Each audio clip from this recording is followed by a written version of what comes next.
Hey guys, क्या हाल है आप सभी के। आई होप सो आप सब बहुत अच्छे होंगे। तो चलिए अब हम आज का लेक्चर स्टार्ट करते हैं। तो आज के इस लेक्चर में हम स्टडी करेंगे हमारा चैप्टर जिसका नाम है एम्प्लॉय स्टॉक ऑप्शन प्लान्स, जिसको हम शॉर्ट में ESOPs भी बोल देते हैं।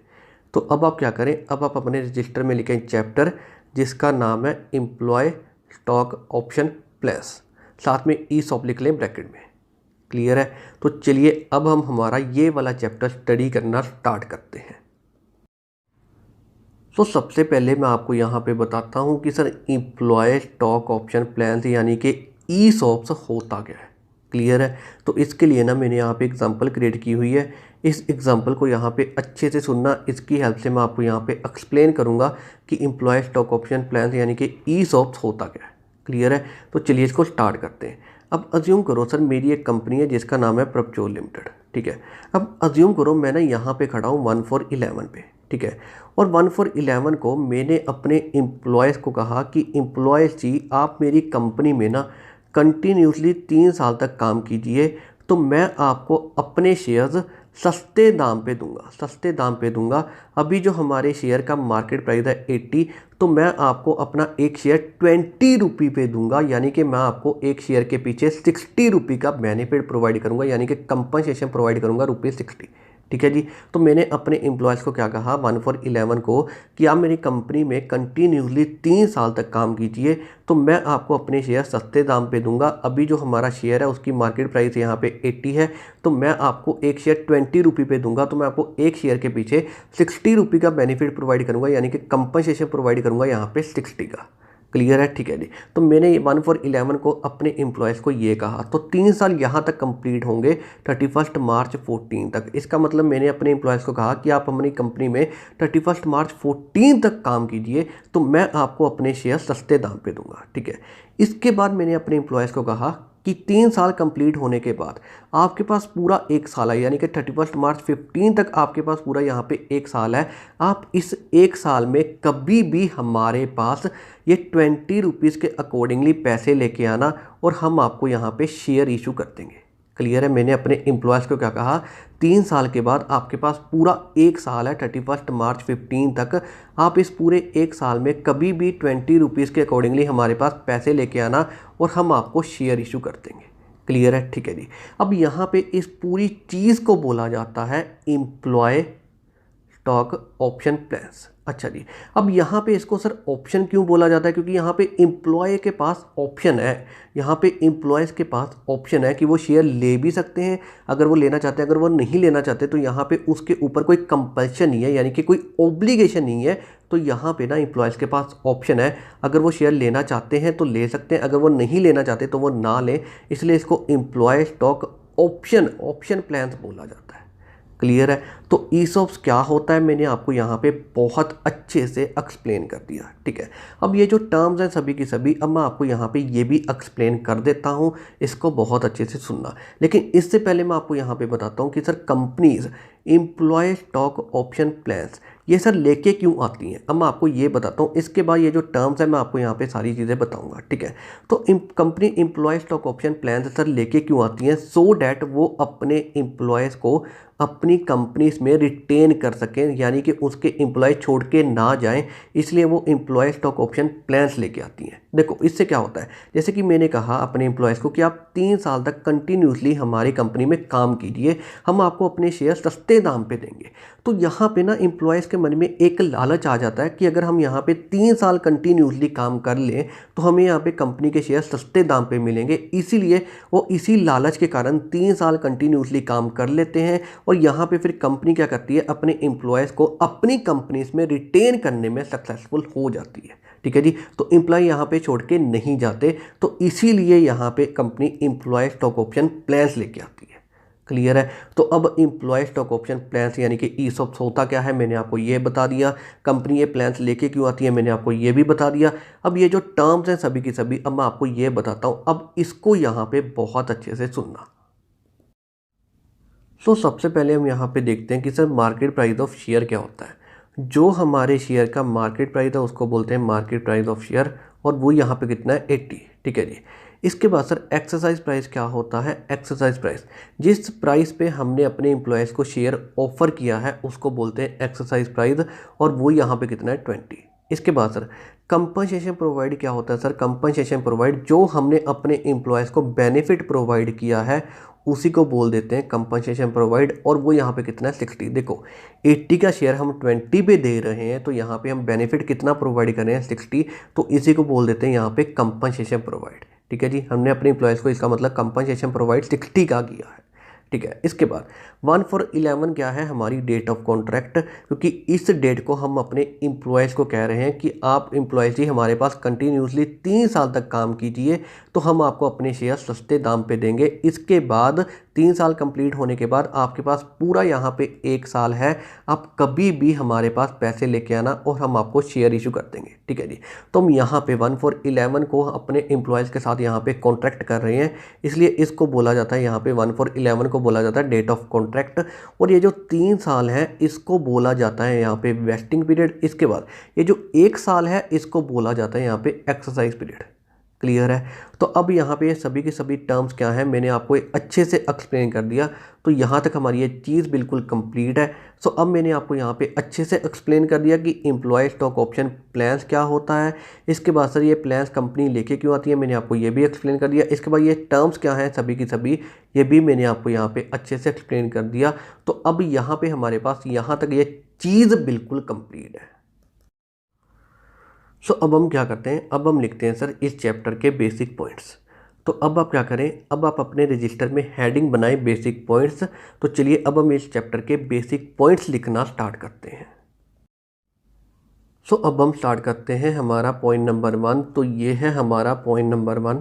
तो मेरे साथ साथ आप ये पॉइंट नंबर 1 लिखना स्टार्ट करें। ठीक है जी, तो सबसे पहले मैं आपको बताता हूँ कि हम इस पॉइंट में क्या सीखेंगे। हम इस पॉइंट में ना एम्प्लॉय स्टॉक ऑप्शन प्लान का मीनिंग सीखेंगे। क्लियर है? तो चलिए इसको स्टार्ट करते हैं। Employ stock option plan is a contract that gives the employees of the company the option but not the obligation. बिल्कुल सर, यहाँ पे उसके पास ऑप्शन है, एम्प्लॉयज़ के पास कोई ऑब्लिगेशन नहीं है to purchase the shares of the company. Clear है? यही मैंने आपको यहाँ पे एक्सप्लेन किया था कि सर हमारे पास एम्प्लॉय स्टॉक ऑप्शन प्लान्स होते क्या है। ठीक है, और वही यहाँ पे लिखा हुआ है। तो अब आप यहाँ पे ये भी लिख लें और साथ में ये जो डायग्राम है ये भी बना लें, सो डैट इससे आपको अंडरस्टैंडिंग बहुत अच्छे से यहाँ पे मिल जाएगी। क्लियर है? तो अब हमारे पास यहाँ पे ये वाला पॉइंट बिल्कुल कंप्लीट है, और इसी के साथ यहाँ पे बेसिक पॉइंट्स भी बिल्कुल कंप्लीट है। हमारे पास यहाँ पे एक ही ये बेसिक पॉइंट था और ये हमने यहाँ पे लिख लिया, और इसी के साथ हमारे पास यहाँ पे सभी के सभी बेसिक पॉइंट्स भी बिल्कुल कंप्लीट है। सो अब मैं आपको यहाँ पे बताता हूँ कि सर हमने इस चैप्टर में ना बेसिकली करना क्या है। हमने इस चैप्टर में ना ये 4 कॉन्सेप्ट स्टडी करने हैं। कौन कौन से sir? First, accounting of employ stock option plan, यानी कि sir ESOPs when vesting period is given. ठीक है, इसके बाद sir second, calculation of employ compensation expense. इसके बाद third, accounting of employ stock option plan, यानी कि ESOPs when vesting period is not given. ठीक है, इसके बाद फोर्थ है यहाँ पे ग्रेडेड वेस्टिंग। ठीक है, हमने ना इस चैप्टर में ये 4 कॉन्सेप्ट स्टडी करने हैं। अब ये कॉन्सेप्ट है क्या, इसमें से स्टडी क्या करना है, जब हम स्टडी करेंगे तो मैं आपको सारी चीज़ें बताऊंगा। अभी के लिए मैं आपको जस्ट ये बता रहा हूँ कि हमने इस चैप्टर में ना ये 4 कॉन्सेप्ट स्टडी करने हैं। ठीक है जी, तो यहाँ तक हमारी ये चीज़ बिल्कुल कंप्लीट है। अब आप क्या करो, अब आप अपने रजिस्टर में लिखो सर कॉन्सेप्ट नंबर 1, जिसका नाम है accounting of employ stock option plan, यानी कि ESOPs when vesting period is given. तो हम सबसे पहले ये वाला कॉन्सेप्ट स्टडी करते हैं। तो अब आप क्या करो, अपने रजिस्टर में लिखो कॉन्सेप्ट नंबर 1, जिसका नाम है accounting of employ stock option plan, यानी कि ESOPs when vesting period is given. Clear है? तो चलिए अब हम हमारा ये वाला कॉन्सेप्ट स्टडी करना स्टार्ट करते हैं।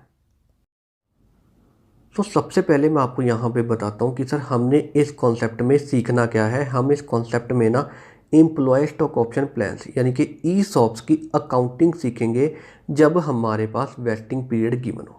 क्लियर है? हम इस कॉन्सेप्ट में क्या सीखेंगे, हम इस कॉन्सेप्ट में ना एम्प्लॉय स्टॉक ऑप्शन प्लान्स यानी कि ईसॉप्स की अकाउंटिंग सीखेंगे जब हमारे पास वेस्टिंग पीरियड गिवन हो। क्लियर है? तो चलिए अब हम हमारा ये वाला कॉन्सेप्ट स्टार्ट करते हैं। तो अब हम यहाँ पे क्या करेंगे, कुछ ना एग्जांपल्स करेंगे और एग्जांपल्स की हेल्प से इसको यहाँ पे अच्छे से सीखेंगे। तो चलिए अब हम यहाँ पे कुछ एग्जांपल्स स्टार्ट करते हैं। सो अब हम स्टार्ट करते हैं ये वाली एग्जांपल। तो मेरे साथ साथ आप एग्जांपल लिखना स्टार्ट करें, ठीक है जी। Deepak limited grants 10 stock options to each of its 100 employees, ठीक है जी, on 1/4/11 ₹4.20 when the market price was 80 पर शेयर। तो यहाँ पे हमारे पास 100 एम्प्लॉयज़ हैं और 10 स्टॉक ऑप्शन है। तो अगर मैं 10 × 100 करूँ तो मेरे पास आ गया 1000। इसका मतलब यहाँ पे इन्होंने ऑफर 1000 स्टॉक ऑप्शंस की हैं। क्लियर है, ठीक है। इसके बाद कब किए हैं सर? 1/4/11। तो ये होगी हमारे पास यहाँ पे डेट ऑफ कॉन्ट्रैक्ट। 1/4/11 है हमारे पास यहाँ पे डेट ऑफ कॉन्ट्रैक्ट। अब इसके बाद है यहाँ पे ₹4.20 यानी कि 20 हो गया मेरे पास यहाँ पे फिर एक्सरसाइज प्राइस, और यहाँ पे मार्केट प्राइस कितना है? 80। तो मार्केट प्राइस हो गया मेरे पास यहाँ पे ऑफ शेयर यहाँ पे 80, ठीक है जी। तो यहाँ पे कंपनसेशन प्रोवाइड कितना हो गया सर? 60। देखो 80 का शेयर हम यहाँ पे 20 पे ऑफर कर रहे हैं, तो यहाँ पे कंपनसेशन प्रोवाइड हो गया 60। तो यहाँ तक हमारी ये चीज़ बिल्कुल कंप्लीट है, इसमें कोई दिक्कत नहीं है। इसके बाद the vesting period is 3 years. तो वेस्टिंग पीरियड हमारे पास यहाँ पे 3 ईयर्स है और एक्सरसाइज पीरियड यहाँ पे 1 ईयर है। तो अगर ये 3 ईयर्स है तो 1/4/11 हमारे पास यहाँ पे डेट ऑफ कॉन्ट्रैक्ट है। तो 3 साल यहाँ पे कंप्लीट होंगे 31 मार्च 14। तो यहाँ से लेके यहाँ तक ये हमारा वेस्टिंग पीरियड है। इसके बाद हमारे पास यहाँ पे एक्सरसाइज पीरियड है 1 साल। तो यहाँ से लेके 31 मार्च 14 से लेके 31 मार्च 15 तक, तो ये हमारे पास यहाँ पे 1 साल एक्सरसाइज पीरियड होगा। इसमें कोई दिक्कत नहीं है। तो यहाँ तक हमारी ये चीज़ कंप्लीट है। इसके बाद देखो out of 100 employees 10 employees leave the job on 1/12/11। तो 1/12/11 हमारे पास यहाँ पे बनेगी और यहाँ पे हमारे पास 10 एम्प्लॉयज़ जॉब छोड़ के चले गए। तो 10 एम्प्लॉय और यहाँ पे पर एम्प्लॉय कितना था? 10 स्टॉक ऑप्शंस। तो इसका मतलब ये है 10 × 10 मेरे पास बच गए यहाँ पे 100, ठीक है। तो यहाँ पे यही लिखा हुआ है so unvested 100 options left on this date. तो यहाँ पे हमारी 100 ऑप्शन लेफ्ट होगी क्योंकि यहाँ पे एम्प्लॉयज़ छोड़ के चले गए। अच्छा जी, इसके बाद है हमारे पास यहाँ पे so unvested 100 option left on this date, ये हमने देख लिया। इसके बाद है 5 employees leave the job on 1/8/12। तो 1/8/12 को यहाँ पे 5 एम्प्लॉयज़ यहाँ पे लीव यानी कि जॉब छोड़ के चले गए और हमारे पास यहाँ पे 5 एम्प्लॉयज़ के अकॉर्डिंगली पर एम्प्लॉय कितना है? 10। तो 5 × 10 मेरे पास आ गया 50। So unvested 50 option left on this date. तो यहाँ पे हमारे पास 50 ऑप्शन लेफ्ट होंगे। इसमें कोई दिक्कत नहीं है, ठीक है। जो यहाँ पे लिखा हुआ है वही चीज़ें मैं यहाँ पे इस डायग्राम में प्लेस करता जा रहा हूँ। इसके बाद सर हमारे पास क्या है? इसके बाद है हमारे पास ये रहा sir on 1/11/13 15 employees leave the job. तो यहाँ पे 1/11/13 को हमारे पास 15 एम्प्लॉयज़ जॉब छोड़ के चले गए। सो यहाँ पे 150 अनवेस्टेड ऑप्शन लेफ्ट होगी, ठीक है जी, ऑन दिस डेट। तो यहाँ पे देखो 15 एम्प्लॉयज़ है और पर एम्प्लॉय यहाँ पे 10 है। तो 15 × 10 तो यहाँ पे 150 ही बन रहा है। तो 150 अनवेस्टेड ऑप्शन यहाँ पे लेफ्ट होगी। अच्छा जी, इसके बाद हमारे पास क्या है? Finally 70 employees complete the vesting period. बिल्कुल यहाँ पे 70 एम्प्लॉयज़ ने ही वेस्टिंग पीरियड कंप्लीट किया होगा। देखो यहाँ पे हमने 100 एम्प्लॉयज़ को ये जो स्टॉक ऑप्शन है ये ऑफर की थी। इसके बाद 10 यहाँ पे छोड़ के चले गए, 5 यहाँ पे, 15 यहाँ पे। तो इसका मतलब 10 + 5 हमारे पास 15 + 15 यहाँ पे 30। तो 30 एम्प्लॉयज़ यहाँ पे छोड़ के चले गए। इसके बाद 70 एम्प्लॉयज़ ही होंगे जिन्होंने यहाँ पे वेस्टिंग पीरियड कंप्लीट किया होगा, यानी कि हमारे पास 3 साल कंप्लीट यानी कि कंटिन्यूसली काम किया होगा। तो यहाँ पे देखो ये कह रहा है finally 70 employees complete the vesting period, ठीक है जी। इसके बाद ऑन 1714 यहाँ पे हमारे पास 50 एम्प्लॉयज़ एक्सरसाइज देयर ऑप्शन, ठीक है जी। इसका मतलब ये है ऑन 1714 50 एम्प्लॉयज़। तो 50 यहाँ पे पर एम्प्लॉय कितना है? 10 है, ठीक है जी। तो 500 ऑप्शंस यहाँ पे हमारे पास एक्सरसाइज होगी। इसका मतलब हमारे पास 50 एम्प्लॉयज़ आए, पैसे लेके आए और हमने यहाँ पे 1714 को उनको शेयर इशू कर दिए। अच्छा जी, इसके बाद 20 employees did not exercise their option. तो उन्होंने सर 20 एम्प्लॉयज़ ने अपनी ऑप्शन एक्सरसाइज की ही नहीं है, यानी कि वो हमारे पास पैसे लेके आए ही नहीं है और हमने उनको शेयर इशू किए ही नहीं है, क्योंकि यहाँ पे लिखा हुआ है 20 employees did not exercise their option, ठीक है। And hence 200 vested option left at the end of the exercise period. तो यहाँ पे देखो 20 एम्प्लॉयज़ आए नहीं है, पर एम्प्लॉय यहाँ पे 10 है। तो 20 × 10 हमारे पास 200 ही बनता है। तो 200 वेस्टेड ऑप्शन हमारे पास at the end of exercise period यानी कि 31 मार्च 15 को यहाँ पे लैप्स हो रही है, ठीक है जी। ये यहाँ पे चीज़ है। इसके बाद नॉमिनल वैल्यू इज़ ₹10 पर शेयर। इसका मतलब हमारे पास यहाँ पे शेयर की फेस वैल्यू, नॉमिनल वैल्यू का मतलब है फेस वैल्यू यहाँ पे ₹10 है, ठीक है जी। और हमने करना क्या है, पास जर्नल एंट्रीज, हमने यहाँ पे जर्नल एंट्रीज पास ऑन करनी है। तो ये हमारा यहाँ पे काम है। जो पूरा यहाँ पे एक क्वेश्चन है ना, मैंने यहाँ पे डायग्राम की फॉर्म में यहाँ पे इसको सर लिख लिया। ठीक है जी। तो यहाँ तक हमारी ये चीज़ बिल्कुल कंप्लीट है। अब हम देखते हैं इसका सोल्यूशन और हम यहाँ पे जर्नल एंट्रीज पास ऑन करते हैं। सो अब यहाँ पे ना ये रही सर इसकी जर्नल एंट्रीज, यानी कि ये रहा इसका सोल्यूशन। अच्छा जी, अब हम क्या करेंगे, ये हमारा क्वेश्चन है, ये क्वेश्चन को मैंने इस डायग्राम की फॉर्म में पूरा लिख लिया। तो अब हम यहाँ पे ना ये डायग्राम ही देखते जाएंगे और हम यहाँ पे जनरल एंट्रीज पास ऑन करते जाएंगे, यानी कि इसका सोल्यूशन यहाँ पे करते जाएंगे। क्लियर है। तो अब हम यहाँ पे ना ये क्वेश्चन नहीं देखेंगे, ये क्वेश्चन को मैंने डायग्राम की फॉर्म में ही लिख लिया। अब हम यहाँ पे डायग्राम देखेंगे और साथ में यहाँ पे इसका सोल्यूशन करते जाएंगे। क्लियर है। तो चलिए अब हम यहाँ पे इसका सोल्यूशन स्टार्ट करते हैं। सो ये रहा इसका सोल्यूशन। तो सर हम यहाँ पे ये जो है हमारे पास 1/4/11, तो ये हमारे पास डेट ऑफ कॉन्ट्रैक्ट है। तो इस डेट पे हम कोई भी एंट्री पास ऑन नहीं करते। हम एंट्री पास ऑन करेंगे यहाँ पे जब हमारा यहाँ पे 1 साल कंप्लीट होगा 31 मार्च 12 को। ठीक है जी। अब हम यहाँ पे एंट्री क्या पास ऑन करेंगे, अब इसको यहाँ पे बहुत अच्छे से देखना।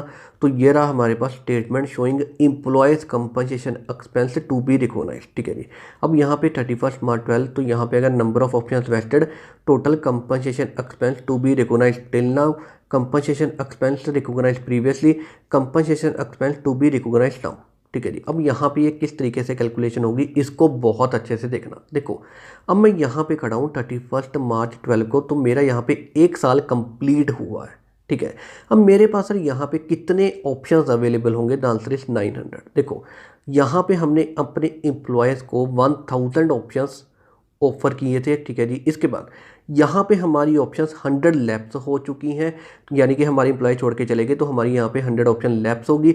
इसके बाद यहाँ पे 31 मार्च 12 को हमारे पास 900 ऑप्शंस अवेलेबल होंगी। इसमें कोई दिक्कत नहीं। अब सुनो यहाँ पे मेन चीज़, मैं सर यहाँ पे खड़ा हूँ 31 मार्च 12 को, तो अब यहाँ पे खड़ा होकर ना मैं ये जजमेंट करूँगा कि जब हमारा वेस्टिंग पीरियड कंप्लीट होगा, यानी कि 31 मार्च 14 को, सर मेरी कितनी ऑप्शंस वेस्ट होंगी। इसका मतलब ये है कि मैं यहाँ पे खड़ा होकर ये जजमेंट करूँगा कि 31 मार्च 14 को मेरी कितनी ऑप्शंस अवेलेबल होंगी। क्लियर है। तो अब यहाँ पे मैं खड़ा हूँ 31 मार्च 12 को, तो मेरे पास 900 ऑप्शंस अवेलेबल हैं। तो मैं यहाँ पे यही अज्यूम करूँगा, बेस्ट अजम्पशन तो यही बनती है कि यहाँ पे भी मेरे पास 900 ऑप्शंस ही अवेलेबल होंगी, यानी कि मेरे 900 ऑप्शंस ही यहाँ पे बेस्ट होंगी। सर ये कैसे हो सकता है, देखो 50 ऑप्शन तो यहाँ पे लेफ्ट होगी, 150 यहाँ पे, तो आप कैसे कह सकते हो कि 900 ऑप्शंस ही मेरी यहाँ पे लेफ्ट होंगी। अब आप देखो मैं ना यहाँ पे खड़ा हूँ बच्चे, ये मेरे लिए फ्यूचर है, तो मुझे इसके बारे में पता नहीं है। मैं यहाँ पे खड़ा हूँ 31 मार्च 12 को, तो 31 मार्च 12 को मेरे पास यहाँ पे 900 ऑप्शंस अवेलेबल हैं, और इसके बेसिस पे मैंने यहाँ पे जजमेंट करनी है कि 31 मार्च 14 को कितनी ऑप्शंस अवेलेबल होंगी, यानी कि कितनी ऑप्शन यहाँ पे वेस्ट होंगी जब हमारा वेस्टिंग पीरियड कंप्लीट होगा। तो अभी मेरे पास 900 अवेलेबल है, इसके बाद कोई इन्फॉर्मेशन मेरे पास और अवेलेबल नहीं है, तो मैं यही अज्यूम करूँगा कि ये 900 की 900 ऑप्शन ही यहाँ पे वेस्ट होंगी, यानी कि 31 मार्च 14 को मेरे पास अवेलेबल होंगी। ठीक है ना। ये जो है यहाँ पे 50 ऑप्शंस मेरे पास लैप्स हुई हैं सर, 150 यहाँ पे हुई है, ये मेरे पास अब फ्यूचर है, मुझे इसके बारे में पता नहीं है, क्योंकि मैं 31 मार्च यहाँ पे 12 पे खड़ा हूँ। क्लियर है। तो मैं यहाँ पे 900 के अकॉर्डिंगली ही वर्किंग करूँगा, क्योंकि यहाँ पे बेस्ट जजमेंट मुझे यही लग रही है कि मेरी 900 ऑप्शन ही बेस्ट होंगी, यानी कि यहाँ पे अवेलेबल होंगी जब मेरा वेस्टिंग पीरियड कंप्लीट होगा। ठीक है जी। तो यहाँ तक अब ये चीज़ बिल्कुल कंप्लीट है। सो अब हम यहाँ पे पहले साल का एम्प्लॉयज़ कंपनसेशन एक्सपेंस कैलकुलेट करते हैं। तो यहाँ पे देखो 31 मार्च 12, ठीक है जी। नंबर ऑफ ऑप्शंस वेस्टेड, तो हमें यहाँ पे लग रहा है 31 मार्च 12 को कि 900 ऑप्शंस वेस्ट होंगी, तो ये हमने यहाँ पे लिख दिया। इसके बाद total compensation expense to be recognised till now, तो यहाँ पे 31 मार्च 12 तक सर टोटल कंपनसेशन एक्सपेंस कितना रिकॉग्नाइज होना चाहिए, ये हम यहाँ पे कैलकुलेट करेंगे। तो ये कैलकुलेट कैसे करते हैं, देखो number of options 900 into compensation provide यहाँ पे कितना है सर 60 इंटू किया 60 डिवाइडेड बाय वेस्टिंग पीरियड, वो मेरे पास कितना है यहाँ पे 3 ईयर्स। ठीक है जी। तो डिवाइडेड बाय 3 इंटू 1 करेंगे, 1 क्या है sir number of years completed, तो यहाँ तक हमारे पास कितने साल कंप्लीट हो चुके हैं, यहाँ तक हमारे पास 1 साल ही कंप्लीट हुआ है। तो इंटू अगर नंबर ऑफ ईयर्स कंप्लीटेड मेरे पास 1, तो उसके अकॉर्डिंगली मेरे पास यहाँ पे 18,000 आ गया। इसमें कोई दिक्कत नहीं है। तो इस तरीके से हम यहाँ पे ये कैलकुलेट करते हैं total compensation expense to be recognised till now. ये यहाँ पे बहुत इंपॉर्टेंट है सर। इसकी कैलकुलेशन कैसे हो रही है मैं आपको दोबारा बता रहा हूँ। Number of options into compensation provide, ठीक है जी, divided by vesting period into number of years completed. यहाँ तक कितने ईयर्स हमारे कंप्लीट हुए हैं 1, तो हमने यहाँ पे 1 लिखा है, ठीक है जी। तो इस तरीके से यहाँ पे कैलकुलेट होता है। तो मेरे पास आ गया 18,000। इसके बाद कंपनसेशन एक्सपेंस रिकॉग्नाइज प्रीवियसली, क्या हमने पहले कोई रिकॉग्नाइज किया है? द आंसर इज नो, क्योंकि हमारे पास यहाँ पे पहला साल ही है तो हमने पहले कोई रिकॉग्नाइज नहीं किया। इसके बाद compensation expense to be recognise now, तो हम इस साल कितना अपना कंपनसेशन एक्सपेंस रिकॉग्नाइज करेंगे? The answer is 18,000। तो 18,000 माइनस यहाँ पे नील है, तो यहाँ पे 18,000 माइनस नील, यहाँ पे आ गया 18,000। तो 18,000 हम पहले साल में एम्प्लॉयज़ कंपनसेशन एक्सपेंस रिकॉग्नाइज करेंगे। क्लियर है? तो इसमें कोई दिक्कत नहीं है। तो यहाँ तक हमारी ये चीज़ बिल्कुल कंप्लीट है। अब हम देखते हैं यहाँ पे इसकी जनरलिटीज। तो 31 March 12 employees compensation expense account debit 18,000, क्योंकि यहाँ पे हमारे पास है 18,000, ठीक है जी। इसके बाद to employee stock option outstanding account 18,000 being expense recognised, ठीक है जी। अब यहाँ पे ना ये हमारा खर्चा है तो हमने इसको डेबिट कर दिया। अब ये हमारे पास यहाँ पे एक तरीके की लाइबिलिटी है, क्योंकि हमने यहाँ पे शेयर्स में पेमेंट करनी है, इसलिए ये हमने यहाँ पे लाइबिलिटी रेज कर दी, ठीक है जी। और यहाँ पे एक्सपेंस रिकॉग्नाइज कर दिया 31 मार्च 12, ठीक है। इसके बाद 31 मार्च 12 हम ये एक्सपेंस को अब यहाँ पे P&L में ट्रांसफ़र कर देते हैं। P&L अकाउंट डेबिट यहाँ पे 18,000 to employees compensation expense account मेरे पास 18,000 बीइंग एक्सपेंस ट्रांसफर। हमने यहाँ पे सिंपली ये एक्सपेंस को P&L में ट्रांसफ़र कर दिया। क्लियर है? तो यहाँ पे हमने फर्स्ट ईयर की एंट्री पास ऑन कर दी और यहाँ तक हमारी ये चीज़ बिल्कुल अब यहाँ पे कंप्लीट है। अब हम यहाँ पे देखते हैं सर सेकंड ईयर। अब हम यहाँ पे 31 मार्च 13 को एंट्री पास ऑन करेंगे, क्योंकि हमने यहाँ तक तो वर्किंग कर ली, ठीक है जी। अब यहाँ पे देखो 31 मार्च 13 को हमारे पास कितने ऑप्शंस अवेलेबल है? द आंसर इज 850, ठीक है जी। 850 हमारे पास यहाँ पे ऑप्शंस अवेलेबल है। ये देखो यहाँ पे 900 से 50 ऑप्शन यहाँ पे लेफ्ट हो गए, तो हमारे पास 850 ऑप्शन यहाँ पे अवेलेबल है। अब हम यहाँ पे खड़े होके 31 मार्च 13 पे खड़े होके ये देखेंगे कि सर यहाँ पे ये जजमेंट करेंगे कि 31 मार्च 14 जब हमारे पास यहाँ पे वेस्टिंग पीरियड कंप्लीट होगा तो कितनी ऑप्शन यहाँ पे बेस्ट होंगी, यानी कि अवेलेबल होंगी, ठीक है। तो बेस्ट यहाँ पे हमारे पास यही असम्पशन रहेगी कि ये 850 की ऑप्शन ही यहाँ पे अवेलेबल होंगी, यानी कि बेस्ट होंगी, क्योंकि और हमारे पास कोई इंफॉर्मेशन नहीं है, ठीक है। ये 150 हमारे लिए यहाँ पे फ्यूचर है, हमने इसको कंसीडर नहीं करना। यहाँ पे बेस्ट एस्टिमेशन यही लग रही है, यही यहाँ पे जजमेंट हो रही है कि ये 850 ऑप्शन ही यहाँ पे अवेलेबल होंगे। क्लियर है? इसमें कोई दिक्कत, तो यही हमारे पास यहाँ पे बेस्ट होंगे। अब इसके अकॉर्डिंगली हम यहाँ पे एम्प्लॉयज कंपनसेशन एक्सपेंस यहाँ पे कैलकुलेट कर लेते हैं। तो नंबर ऑफ ऑप्शन वेस्टेड 31 मार्च 13 हमारे पास यहाँ पे लग रहा है 850, ठीक है जी। 31 मार्च 13 तो 850 आ गया हमारे पास नंबर ऑफ ऑप्शन वेस्टेड, ठीक है। इसके बाद total compensation expense to be recognised till now, तो सर यहाँ तक का खर्चा कितना हमारे पास यहाँ पे बनता है जो कि यहाँ पे रिकॉग्नाइज होना चाहिए? तो 850 नंबर ऑफ ऑप्शंस इनटू यहाँ पे सर कंपनसेशन प्रोवाइड कितना है 60, ठीक है जी। डिवाइडेड बाय करेंगे वेस्टिंग पीरियड, वो यहाँ पे कितना है सर 3 साल, ठीक है। डिवाइडेड बाय 3 इनटू 2, मेरे पास यहाँ तक कितने साल कंप्लीट हो चुके हैं 31 मार्च 13 तक? The answer is 2 years. तो यहाँ तक देखो हमारे पास 2 साल कंप्लीट हो चुके हैं, तो हम यहाँ पे करेंगे इनटू 2, तो मेरे पास आ गया 34,000। तो यहाँ तक का खर्चा टोटल 34,000 है जो कि रिकॉग्नाइज होना चाहिए यहाँ तक, ठीक है जी। इसके बाद कंपनसेशन एक्सपेंस रिकॉग्नाइज प्रीवियसली हमने सर अभी तक कितना रिकॉर्ड कर लिया? द आंसर इज 18,000, क्योंकि हमने यहाँ पे पहले साल में 18,000 रिकॉर्ड किया है, तो यहाँ तक हमने 18,000 रिकॉग्नाइज कर लिया है। होना चाहिए 34,000, 18,000 ऑलरेडी कर चुके हैं। तो compensation expense to be recognise now, अब हम कितना करेंगे 34,000 माइनस 18,000, तो 16,000 हम यहाँ पे 31 मार्च 13 को यहाँ पे रिकॉग्नाइज कर लेंगे, यानी कि सेकेंड ईयर में। क्लियर है? इसमें कोई दिक्कत नहीं है। तो चलिए अब हम यहाँ पे इसकी जनरल एंट्रीज पास ऑन कर लेते हैं। तो यहाँ पे देखो 31 मार्च 13 employees compensation expense account debit मेरे पास 16,000, क्योंकि यहाँ पे आ रहा है 16,000 to employee stock option outstanding account being expense recognise, यहाँ पे आ गया 16,000। इसके बाद इस एक्सपेंस को हम यहाँ पे P&L में ट्रांसफर कर देते हैं। 31 मार्च 13 P&L अकाउंट यहाँ पे debit 16,000 to employees compensation expense account यहाँ पे 16,000 बीइंग एक्सपेंस ट्रांसफर, ठीक है जी। तो यहाँ तक अब हमारे पास चीज़ बिल्कुल यहाँ पे कंप्लीट है। अब हम देखते हैं यहाँ पे थर्ड ईयर, क्योंकि यहाँ तक तो हमने वर्किंग कर ली। अब सर हमारे पास यहाँ पे कितनी ऑप्शंस अवेलेबल हैं? द आंसर इज 700, ठीक है जी। देखो यहाँ पे 850 थी, इसके बाद 150 तो यहाँ पे लैप्स होगी, तो यहाँ पे 700 ऑप्शन अवेलेबल है और यही हमारे पास वेस्ट हुई है। क्लियर है, ठीक है जी।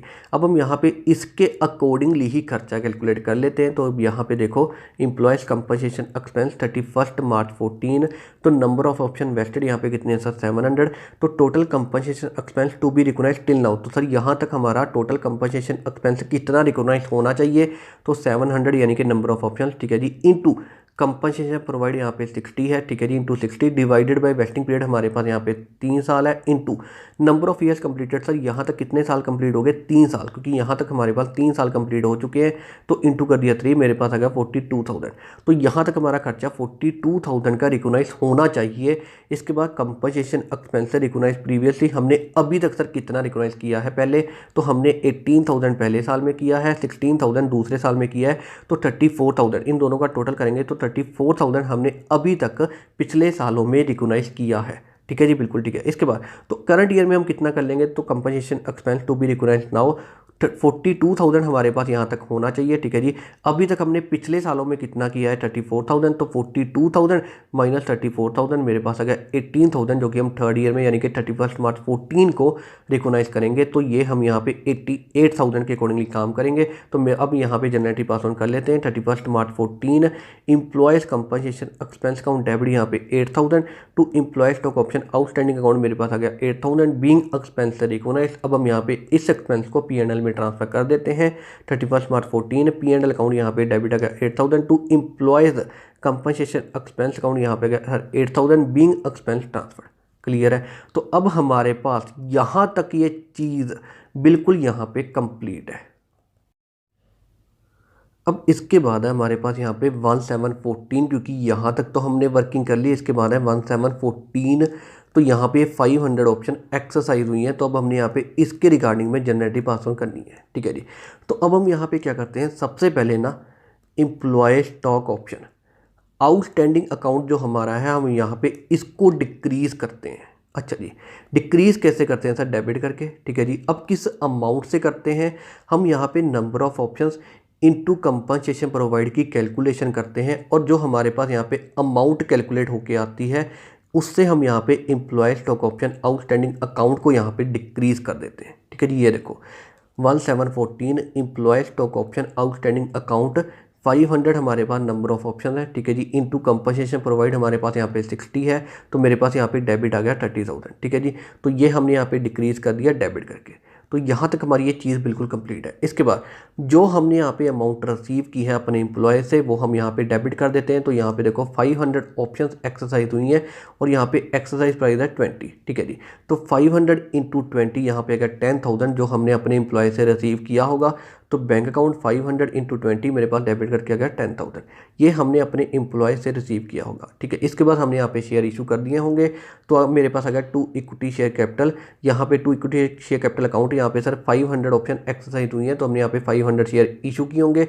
तो इंटू आ गया 10, 500 इंटू 10, क्योंकि यहाँ पे देखो इसने क्लियरली कहा है नॉमिनल वैल्यू इज ₹10 पर शेयर, यहाँ पे फेस वैल्यू हमारे पास 10 है, तो 500 इंटू 10 मेरे पास आ गया यहाँ पे 5,000। ठीक है जी। इसके बाद टू सिक्योरिटीज प्रीमियम अकाउंट आ गया मेरे पास यहाँ पे 500 इंटू 70 35,000 बीइंग ऑप्शंस एक्सरसाइज। ठीक है जी, तो यहाँ तक हमारी ये चीज़ बिल्कुल कंप्लीट है। बीइंग ऑप्शंस यहाँ पे एक्सरसाइज, यहाँ तक हमने ये जनरल पास ऑन कर ली। ठीक है जी, तो यहाँ पे हमारे पास ये वाली जनरल एंट्री बिल्कुल कंप्लीट है। सो यहाँ पे हमारे पास ये वाली जनरल एंट्री बिल्कुल कंप्लीट है, इसमें तो कोई दिक्कत नहीं है। अब मैं आपको यहाँ पे इस जनरल एंट्री के पीछे ना लॉजिक बताता हूँ, इसको बहुत अच्छे से सुनना। देखो employee stock option outstanding account, ये हमारे पास क्या है, ये हमारी एक तरीके की लाइबिलिटी है जिसके अगेंस्ट में हमने शेयर इशू करने हैं। अब यहाँ पे ऑप्शन एक्सरसाइज हो चुके हैं, तो हमने यहाँ पे शेयर इशू कर दिए, तो हम यहाँ पे इसको सर डेबिट करके यहाँ पे डिक्रीज करेंगे, सिंपल सी चीज़ है। ठीक है जी, इसमें कोई दिक्कत नहीं है। इसके बाद जो हमने यहाँ पे अमाउंट रिसीव की है अपने एम्प्लॉय से, वो हम यहाँ पे डेबिट करेंगे। इसके बाद हमने यहाँ पे शेयर इशू कर दिए, तो वो हमारे पास यहाँ पे क्रेडिट हो जाएगा। इसके बाद यहाँ पे आ जाएगा हमारे पास सिक्योरिटीज़ प्रीमियम। अब सर सिक्योरिटीज़ प्रीमियम यहाँ पे कैसे आता है, इसको बहुत अच्छे से सुनना। देखो यहाँ पे 60 और ये 80 हमारे पास डेबिट हो रहा है, इसमें कोई दिक्कत नहीं। और क्रेडिट यहाँ पे कितना हो रहा है सर हमारे पास 10, तो बैलेंसिंग फिगर मेरे पास यहाँ पे आ गई 70, जो हमारे पास यहाँ पे क्रेडिट होगा, जो हमारे पास यहाँ पे सिक्योरिटीज़ प्रीमियम होगा। क्लियर है, दोबारा बता रहा हूँ। देखो ये 60, ये 20, 80 हमारे पास डेबिट हो रहा है। इसके बाद क्रेडिट हमारे पास यहाँ पे 10 हो रहा है, तो बैलेंस फिगर हमारे पास यहाँ पे आ गई 70, जो कि हमारा सिक्योरिटीज़ प्रीमियम होगा। तो इसलिए यहाँ पे देखो 500 इंटू 70 हमारे पास यहाँ पे सिक्योरिटीज़ प्रीमियम है। क्लियर है। तो ये सिक्योरिटीज़ प्रीमियम कैलकुलेट कैसे करते हैं मैंने आपको ये भी बता दिया, और इस एंट्री के पीछे लॉजिक क्या है मैंने आपको ये भी बता दिया। तो अब यहाँ तक हमारी ये चीज़ बिल्कुल कंप्लीट है। इसके बाद हमारे पास यहाँ पे 31 मार्च 15, क्योंकि यहाँ तक तो हमने वर्किंग कर ली और यहाँ पे हमारे पास 200 ऑप्शन लैप्स हुई हैं। अब हमने इसके लिए जनरल पास ऑन करनी है, ठीक है जी। तो अब हम यहाँ पे इसकी जनरल पास ऑन कैसे करेंगे, हम यहाँ पे employee stock option outstanding account को यहाँ पे डिक्रीज़ करेंगे। सर कैसे करेंगे, डेबिट करके, ठीक है जी। किस अमाउंट से करेंगे, हम यहाँ पे number of options into compensation provide की कैलकुलेशन करके अमाउंट कैलकुलेट करेंगे और फिर उस अमाउंट से इसको यहाँ पे डिक्रीज़ करेंगे, ठीक है जी। इसके बाद इसका जो बैलेंस है वो जनरल रिजर्व में ट्रांसफ़र कर देंगे। तो अब यहाँ पे देखो 31 March 15 employee stock option outstanding account debit, ठीक है जी। अब मेरे पास यहाँ पे अमाउंट क्या आएगी सर, 200, नंबर ऑफ ऑप्शन कितने हैं 200 इंटू 60, कंपनसेशन प्रोवाइड हमारे पास 60 है, तो 200 इंटू 60 मेरे पास आ गया 12,000, ठीक है। अब हम यहाँ पे इसको जनरल रिजर्व में ट्रांसफर कर देंगे, तो टू जनरल रिजर्व अकाउंट मेरे पास आ गया 12,000 being employee stock option outstanding account transfer, ठीक है जी। तो यहाँ तक हमारी ये चीज़ बिल्कुल यहाँ पे कंप्लीट है।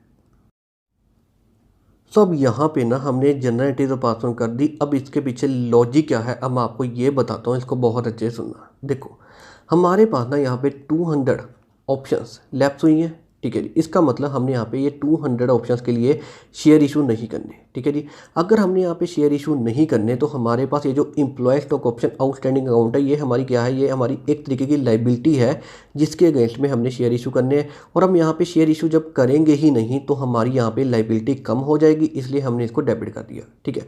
और अगर हमारे पास यहाँ पे लाइबिलिटी कम हो रही है और उसके बदले में हमने यहाँ पे शेयर इशू नहीं करनी, यानी कि पेमेंट नहीं करनी शेयर्स की फॉर्म में, तो ये हमारे पास यहाँ पे फ़ायदा है, इसलिए हमने यहाँ पे इसको रिजर्व में ट्रांसफ़र कर दिया। और हम यहाँ पे इसको जनरल रिजर्व में ट्रांसफ़र करते हैं, इसलिए हम यहाँ पे लिख दिया टू जनरल रिजर्व। क्लियर है। तो ये है अब यहाँ पे इस एंट्री के पीछे लॉजिक, मैंने आपको ये अच्छे से एक्सप्लेन कर दिया। तो यहाँ तक हमारी ये चीज़ अब बिल्कुल कंप्लीट है। इसी के साथ अब हमारे पास यहाँ पे सभी की सभी जनरल एंट्रीज बिल्कुल कंप्लीट है। और इसी के साथ हमारे पास ये वाली एग्जांपल बिल्कुल कंप्लीट है। हमने इस एग्जांपल में general entries he pass on करनी थी और ये हमने यहाँ पे कर दी, और यहाँ पे हमारे पास अब ये वाली एग्जांपल बिल्कुल कंप्लीट है। अब हमारे पास ना यहाँ पे ये वाली एग्जांपल तो बिल्कुल कंप्लीट है, लेकिन अब हम यहाँ पे क्या करते हैं, ये एग्जांपल का एक बार यहाँ पे क्विकली रिकैप कर लेते हैं। तो यहाँ पे हमारे पास है statement showing employees compensation expense to be recognised, ठीक है जी। तो number of option vested, total compensation expense to be recognised till now, इसके बाद कंपनसेशन एक्सपेंस रिकॉग्नाइज्ड प्रीवियसली, इसके बाद compensation expense to be recognised now. तो ये हमारे पास उस साल का होता है खर्चा जो हम यहाँ पे रिकॉर्ड करते हैं। तो ये देखो ये हमारे पास फर्स्ट ईयर का खर्चा है, ये हमने यहाँ पे रिकॉर्ड कर दिया, उसके अकॉर्डिंगली हमने यहाँ पे जनरल पास ऑन कर दी, और इसके बाद ये खर्चा हमने P&L में ट्रांसफ़र कर दिया। इसके बाद ये दूसरे साल का है, ये हमने यहाँ पे रिकॉर्ड किया, जनरल पास ऑन की, ये P&L में ट्रांसफ़र कर दिया। इसके बाद ये हमारे पास यहाँ पे थर्ड ईयर का है, तो ये हमने यहाँ पे खर्चा रिकॉर्ड किया, जनरल पास ऑन की, इसके बाद इसको P&L में ट्रांसफ़र कर दिया। इसमें कोई दिक्कत नहीं है, ठीक है। इसके बाद ये जो है यहाँ पे इसकी कैलकुलेशन यहाँ पे सबसे ज़्यादा इंपॉर्टेंट है। ये हम कैलकुलेट कैसे करते हैं, देखो number of options into compensation provide divided by vesting period into number of years completed, ठीक है जी। इस तरीके से यहाँ पे ये अमाउंट हमारे पास कैलकुलेट होती है, ठीक है। तो पहले साल में हमारे पास कंपनसेशन एक्सपेंस रिकॉग्नाइज्ड प्रीवियसली यहाँ पे कुछ भी नहीं होगा, इसके बाद दूसरे साल में ज़रूर होगा। तो हम यहाँ पे इस अमाउंट में से ये माइनस करते हैं तो हमारे पास यहाँ पे ये अमाउंट आती है, ठीक है जी। अब ये कैलकुलेट कैसे करते हैं मैंने आपको ये सारी चीज़ें अच्छे से बता दी। तो यहाँ तक हमारी ये चीज़ कंप्लीट है। इसके बाद हमारे पास क्या है, इसके बाद सर हमने एंट्रीज यहाँ तक देख ली। इसके बाद हमारे पास ऑप्शंस एक्सरसाइज हुई हैं तो हमने ये एंट्री पास ऑन कर दी। इसके बाद हमारे पास ऑप्शन लैप्स हुई है तो हमने ये एंट्री पास ऑन कर दी। क्लियर है। और इस तरीके से हमारे पास यहाँ पे सभी के सभी जनरल एंट्रीज भी पास ऑन हो चुकी हैं, ठीक है जी। तो अब यहाँ पे हमारे पास ये वाली एग्जांपल बिल्कुल कंप्लीट है। हमने यहाँ पे इसका क्विकली रिकैप भी ले लिया और यहाँ पे हमारी अब ये वाली एग्जांपल सर बिल्कुल कंप्लीट है।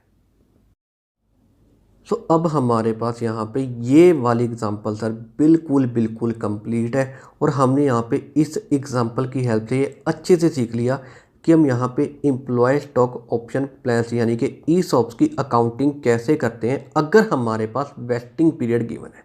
क्लियर है, ये हमने यहाँ पे इस एग्जांपल की हेल्प से अच्छे से सीख लिया और अब हमारे पास यहाँ पे ये वाली एग्जांपल सर बिल्कुल बिल्कुल कंप्लीट है।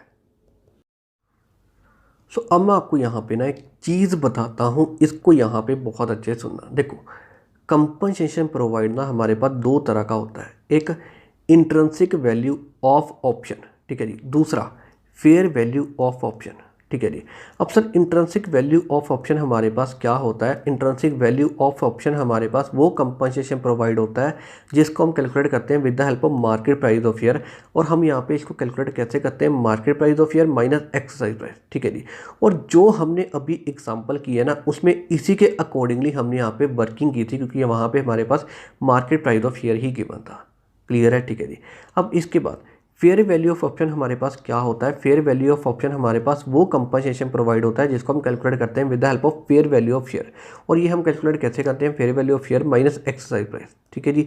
तो इस तरीके से हम यहाँ पे इसको कैलकुलेट करते हैं। अब सुनो, यहाँ पे मेन चीज़ जहाँ पे बहुत सारे स्टूडेंट्स कन्फ्यूज होते हैं, देखो फेयर वैल्यू ऑफ ऑप्शन हमारे पास और फेयर वैल्यू ऑफ शेयर, ये दोनों ना यहाँ पे डिफरेंट टर्म्स हैं। बिल्कुल जी, यहाँ पे बहुत स्टूडेंट कंफ्यूज होते हैं, लेकिन अब मैं आपको यहाँ पे बता रहा हूँ, आप बिल्कुल भी कंफ्यूज नहीं होंगे। देखो, फेयर वैल्यू ऑफ ऑप्शन और फेयर वैल्यू ऑफ शेयर हमारे पास डिफरेंट टर्म्स है। फेयर वैल्यू ऑफ ऑप्शन हमारे पास कंपनसेशन प्रोवाइड होता है और फेयर वैल्यू ऑफ शेयर हमारे पास शेयर की फेयर वैल्यू होती है। तो ये दोनों ना डिफरेंट टर्म्स हैं, इसमें आपने बिल्कुल भी कन्फ्यूज़ नहीं होना। क्लियर है? अब मैंने आपको यहाँ पे अच्छे से बता दिया, क्योंकि यहाँ पे काफ़ी स्टूडेंट कंफ्यूज होते हैं, लेकिन आप नहीं होंगे। क्लियर है, ठीक है जी। तो मैंने अब आपको यहाँ पे क्या बताया कि सर कंपनसेशन प्रोवाइड हमारे पास दो तरह का होता है, इंट्रिंसिक वैल्यू ऑफ ऑप्शन और sir fair value of option, ठीक है जी। अब ये क्या होता है, ये कैलकुलेट कैसे होते हैं, मैंने आपको सारी चीज़ें बता दी और यहाँ तक हमारी ये चीज़ यहाँ पे बिल्कुल कंप्लीट है। सो अब मैं आपको यहाँ पे बताता हूँ बहुत इंपॉर्टेंट चीज़, इसको ना यहाँ पे बहुत अच्छे से सुनना। देखो, हमारे पास ना ज़्यादातर क्वेश्चंस में क्या होगा, या तो intrinsic value of option given होगी या sir fair value of option given होगी, ठीक है जी। इन दोनों में एक ही चीज़ गिवन होगी तो हम उसके अकॉर्डिंगली वर्किंग कर देंगे, फिर कोई दिक्कत नहीं है। या फिर हमारे पास ऐसी इंफॉर्मेशन गिवन होगी जिसके अकॉर्डिंगली हम इन दोनों में से एक ही कैलकुलेट कर पाएंगे और फिर हम यहाँ पे उसके अकॉर्डिंगली वर्किंग कर देंगे, फिर कोई दिक्कत नहीं है। ज़्यादातर क्वेश्चन में यही होगा, लेकिन सर कुछ क्वेश्चन में हो सकता है कि हमारे पास ना ये दोनों ही गिवन हो या ऐसी इंफॉर्मेशन गिवन हो जिसके अकॉर्डिंगली हम ये दोनों ही कैलकुलेट कर पा रहे हैं, फिर हम किसके अकॉर्डिंगली वर्किंग करेंगे? फिर जो क्वेश्चन कहेगा हम उसके अकॉर्डिंगली वर्किंग करेंगे। क्वेश्चन ने कह दिया कि आप इंट्रिंसिक वैल्यू ऑफ ऑप्शन के अकॉर्डिंगली वर्किंग करो, फिर हम उसके अकॉर्डिंगली करेंगे। क्वेश्चन ने कह दिया कि आप फेयर वैल्यू ऑफ ऑप्शन के अकॉर्डिंगली वर्किंग करो, तो हम उसके अकॉर्डिंगली करेंगे। लेकिन सर यहाँ पे अगर क्वेश्चन साइलेंट हो जाए, फिर हम क्या करेंगे? फिर हम फेयर वैल्यू ऑफ ऑप्शन के अकॉर्डिंगली वर्किंग करेंगे, क्योंकि हमारा इंस्टीट्यूट इसी तरीके से काम करता है। क्लियर है? तो ये जो चीज़ है, अब यहाँ पे इसको बिल्कुल अच्छे से याद रखना। अब हम यहाँ पे क्या करते हैं, मैंने आपको ये सारी चीज़ें वैसे तो बहुत अच्छे से एक्सप्लेन कर दी, लेकिन हम यहाँ पे ना कुछ एग्जांपल्स करेंगे जिसकी हेल्प से मैं आपको यहाँ पे चीज़ें और अच्छे से एक्सप्लेन करूँगा। क्लियर है? तो चलिए अब हम यहाँ पे कुछ एग्जाम्पल्स स्टार्ट करते हैं। सो अब हम स्टार्ट करते हैं ये वाली एग्जांपल। तो मेरे साथ साथ आप एग्जांपल लिखना स्टार्ट करें, ठीक है जी। अज्यूम करो हमारे पास क्वेश्चन में ना मार्केट प्राइस गिवन है sir, market price of share 90, ठीक है, और अज्यूम करो एक्सरसाइज प्राइस गिवन है हमारे पास 20, और हमारे पास क्वेश्चन में कोई और इन्फॉर्मेशन नहीं है, ठीक है जी। तो फिर हम यहाँ पे इस टाइप के क्वेश्चन में क्या कर सकते हैं, सिर्फ intrinsic value of option he calculate कर सकते हैं। और ये हम कैलकुलेट कैसे करेंगे? Market price of share minus exercise price, यानी कि 90 माइनस 20 मेरे पास आ गया 70। तो ये 70 मेरे पास यहाँ पे इंट्रिंसिक वैल्यू ऑफ ऑप्शन है, तो हम यहाँ पे इस टाइप के क्वेश्चन में यही कैलकुलेट कर सकते हैं। और यहाँ पे हमारे पास यह 70 और यही मेरे पास बन जाएगा कंपनसेशन प्रोवाइड। तो हम यहाँ पे इसी के अकॉर्डिंगली वर्किंग करेंगे। क्लियर है? तो यहाँ पे इस एग्जांपल में यही था और यहाँ पे हमारे पास ये वाली एग्जांपल बिल्कुल कंप्लीट है। सो अब हम यहाँ पे ये वाली एग्जांपल स्टार्ट करते हैं। तो मेरे साथ साथ आप एग्जांपल लिखना स्टार्ट करें, ठीक है जी। अज्यूम करो सर हमारे पास क्वेश्चन में fair value of share given है 60 और एक्सरसाइज प्राइस गिवन है 10 और हमारे पास कोई इन्फॉर्मेशन नहीं है, ठीक है जी। तो फिर हम यहाँ पे fair value of option he calculate कर सकते हैं, और वो हम कैलकुलेट कैसे करेंगे? Fair value of share minus exercise price, यानी कि 60 माइनस 10 मेरे पास आ गया 50। तो ये मेरे पास यहाँ पे फेयर वैल्यू ऑफ ऑप्शन है, तो यही मेरे पास यहाँ पे बन जाएगा कंपनसेशन प्रोवाइड। तो हम यहाँ पे इस टाइप के क्वेश्चन में इसी के अकॉर्डिंगली ही वर्किंग करेंगे। क्लियर है? तो इस एग्जांपल में यही है और यहाँ पे हमारे पास ये वाली एग्जांपल बिल्कुल कंप्लीट है। सो अब हम यहाँ पे ये वाली एग्जांपल स्टार्ट करते हैं। तो मेरे साथ साथ आप एग्जांपल लिखना स्टार्ट करें, ठीक है जी। अज्यूम करो हमारे पास क्वेश्चन में market price of share given है 75, एक्सरसाइज प्राइस गिवन है 15 और fair value of share given है मेरे पास यहाँ पे 70। ठीक है जी। अब हम यहाँ पे इस टाइप के क्वेश्चन में इंट्रिंसिक वैल्यू ऑफ ऑप्शन भी कैलकुलेट कर सकते हैं और फेयर वैल्यू ऑफ ऑप्शन भी हम यहाँ पे कैलकुलेट कर सकते हैं। ठीक है, तो इंट्रिंसिक वैल्यू ऑफ ऑप्शन हम यहाँ पे कैलकुलेट कैसे करेंगे, देखो market price of share minus exercise price 75 minus 15 मेरे पास आ गया 60। ठीक है, और फेयर वैल्यू ऑफ ऑप्शन हम यहाँ पे कैलकुलेट कैसे करेंगे sir, fair value of share minus exercise price मेरे पास आ गया सर 70 माइनस 15 मेरे पास आ गया 55। इसमें कोई दिक्कत नहीं है। तो इस टाइप के क्वेश्चन में हम ये दोनों ही कैलकुलेट कर सकते हैं। ठीक है, अब सुनो मेन चीज़, अगर तो क्वेश्चन ने कह दिया कि आपने इंट्रिंसिक वैल्यू ऑफ ऑप्शन के अकॉर्डिंगली वर्किंग करनी है तो हम इसके अकॉर्डिंगली वर्किंग करेंगे। अगर क्वेश्चन ने कह दिया कि आपने फेयर वैल्यू ऑफ ऑप्शन के अकॉर्डिंगली वर्किंग करनी है तो हम इसके अकॉर्डिंगली वर्किंग करेंगे, क्योंकि ये दोनों ही हमारे पास यहाँ पे कंपनसेशन प्रोवाइड है। अच्छा जी, इसके बाद लेकिन अगर क्वेश्चन साइलेंट है तो फिर हम क्या करेंगे, तो हमारे पास ये भी कंपनसेशन प्रोवाइड है, ये भी कंपनसेशन प्रोवाइड है, फिर हम यहाँ पे फेयर वैल्यू ऑफ ऑप्शन के अकॉर्डिंगली वर्किंग करेंगे, क्योंकि हमारे पास हमारा इंस्टीट्यूट इसी तरीके से काम करता है। क्लियर है, तो इस एग्जांपल में यही था और यहाँ पे हमारे पास ये वाली एग्जांपल बिल्कुल कंप्लीट है। सो अब हम स्टार्ट करते हैं ये वाली एग्जांपल, तो मेरे साथ साथ आप एग्जांपल लिखना स्टार्ट करें। ठीक है जी, अज्यूम करो सर हमारे पास क्वेश्चन में intrinsic value of option as it is given है 25 और कोई इन्फॉर्मेशन नहीं है। ठीक है जी, तो हम क्या करेंगे फिर, किसके अकॉर्डिंगली वर्किंग करेंगे, तो यही हमारा यहाँ पे बन जाएगा कंपनसेशन प्रोवाइड, तो हम इसके अकॉर्डिंगली ही वर्किंग करेंगे इस टाइप के क्वेश्चन में। क्लियर है, तो यहाँ पे हमारी अब ये वाली एग्जांपल बिल्कुल कंप्लीट है। अच्छा जी, सो अब हम स्टार्ट करते हैं ये वाली एग्जांपल, तो मेरे साथ साथ आप एग्जांपल लिखना स्टार्ट करें। ठीक है जी, अब अज्यूम करो हमारे पास क्वेश्चन में fair value of option he given है सर 20। ठीक है जी, अज्यूम करो हमारे पास क्वेश्चन में fair value of option he given है 20 और हमारे पास कोई इन्फॉर्मेशन नहीं है, तो यही मेरे पास बन जाएगा यहाँ पे कंपनसेशन प्रोवाइड। फिर हम यहाँ पे इस टाइप के क्वेश्चन में इसी के अकॉर्डिंगली वर्किंग करेंगे। क्लियर है, इसमें कोई दिक्कत नहीं है। ठीक है जी, अब हमारे पास यहाँ पे ये वाली एग्जांपल सर बिल्कुल कंप्लीट है। ठीक है, सो अब हम स्टार्ट करते हैं ये वाली एग्जांपल, तो मेरे साथ साथ आप एग्जांपल लिखना स्टार्ट करें। ठीक है, अब अज्यूम करो सर हमारे पास क्वेश्चन में intrinsic value of option given है 10 और fair value of option given है 6, तो मेरे पास अब यहाँ पे दोनों चीज़ें गिवन है। ठीक है जी, अब यहाँ पे अच्छे सुनना, अगर सर क्वेश्चन ने बता दिया कि आपने इंट्रिंसिक वैल्यू ऑफ ऑप्शन के अकॉर्डिंगली वर्किंग करनी है तो उसके अकॉर्डिंगली वर्किंग करेंगे। अगर क्वेश्चन ने कह दिया कि आपने फेयर वैल्यू ऑफ ऑप्शन के अकॉर्डिंगली वर्किंग करनी है तो हम उसके अकॉर्डिंगली वर्किंग करेंगे, क्योंकि ये दोनों ही हमारे पास यहाँ पे कंपनसेशन प्रोवाइड है। ठीक है, लेकिन अगर क्वेश्चन साइलेंट हो तो हम क्या करेंगे, हम यहाँ पे फेयर वैल्यू ऑफ ऑप्शन के अकॉर्डिंगली वर्किंग करेंगे। ठीक है जी, तो हम यहाँ पे इस तरीके से काम करेंगे। तो इस एग्जाम्पल में यही है और यहाँ पे हमारे पास ये वाली एग्जाम्पल बिल्कुल कंप्लीट है।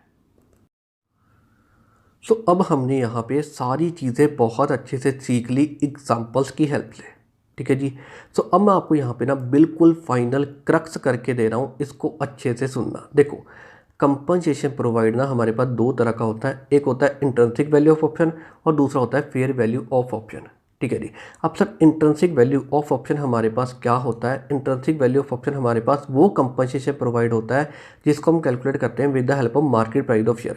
और हम यहाँ पे इसको कैलकुलेट कैसे करते हैं, market price of share minus exercise price. ठीक है, इसके बाद फेयर वैल्यू ऑफ ऑप्शन हमारे पास क्या होता है sir, fair value of option हमारे पास वो कंपनसेशन प्रोवाइड होता है जिसको हम कैलकुलेट करते हैं with the help of fair value of share.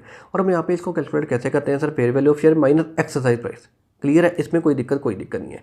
इसके बाद सर हमारे पास ना ज़्यादातर क्वेश्चन ऐसे होंगे जहाँ पे हमारे पास या तो intrinsic value of option given होगा या fair value of option given होगा, या फिर ऐसी इंफॉर्मेशन होगी जिसके अकॉर्डिंगली हम यहाँ पे इन दोनों में से एक ही कैलकुलेट कर पाएंगे, फिर हम यहाँ पे उसके अकॉर्डिंगली वर्किंग करेंगे, कोई दिक्कत नहीं है।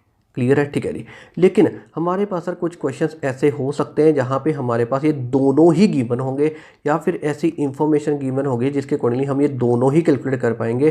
फिर हम क्या करेंगे, फिर हम यहाँ पे क्वेश्चन देखेंगे कि क्वेश्चन क्या कह रहा है। अगर क्वेश्चन कह रहा है कि आप इंट्रिंसिक वैल्यू ऑफ ऑप्शन के अकॉर्डिंगली वर्किंग करो, फिर हम उसके अकॉर्डिंगली करेंगे।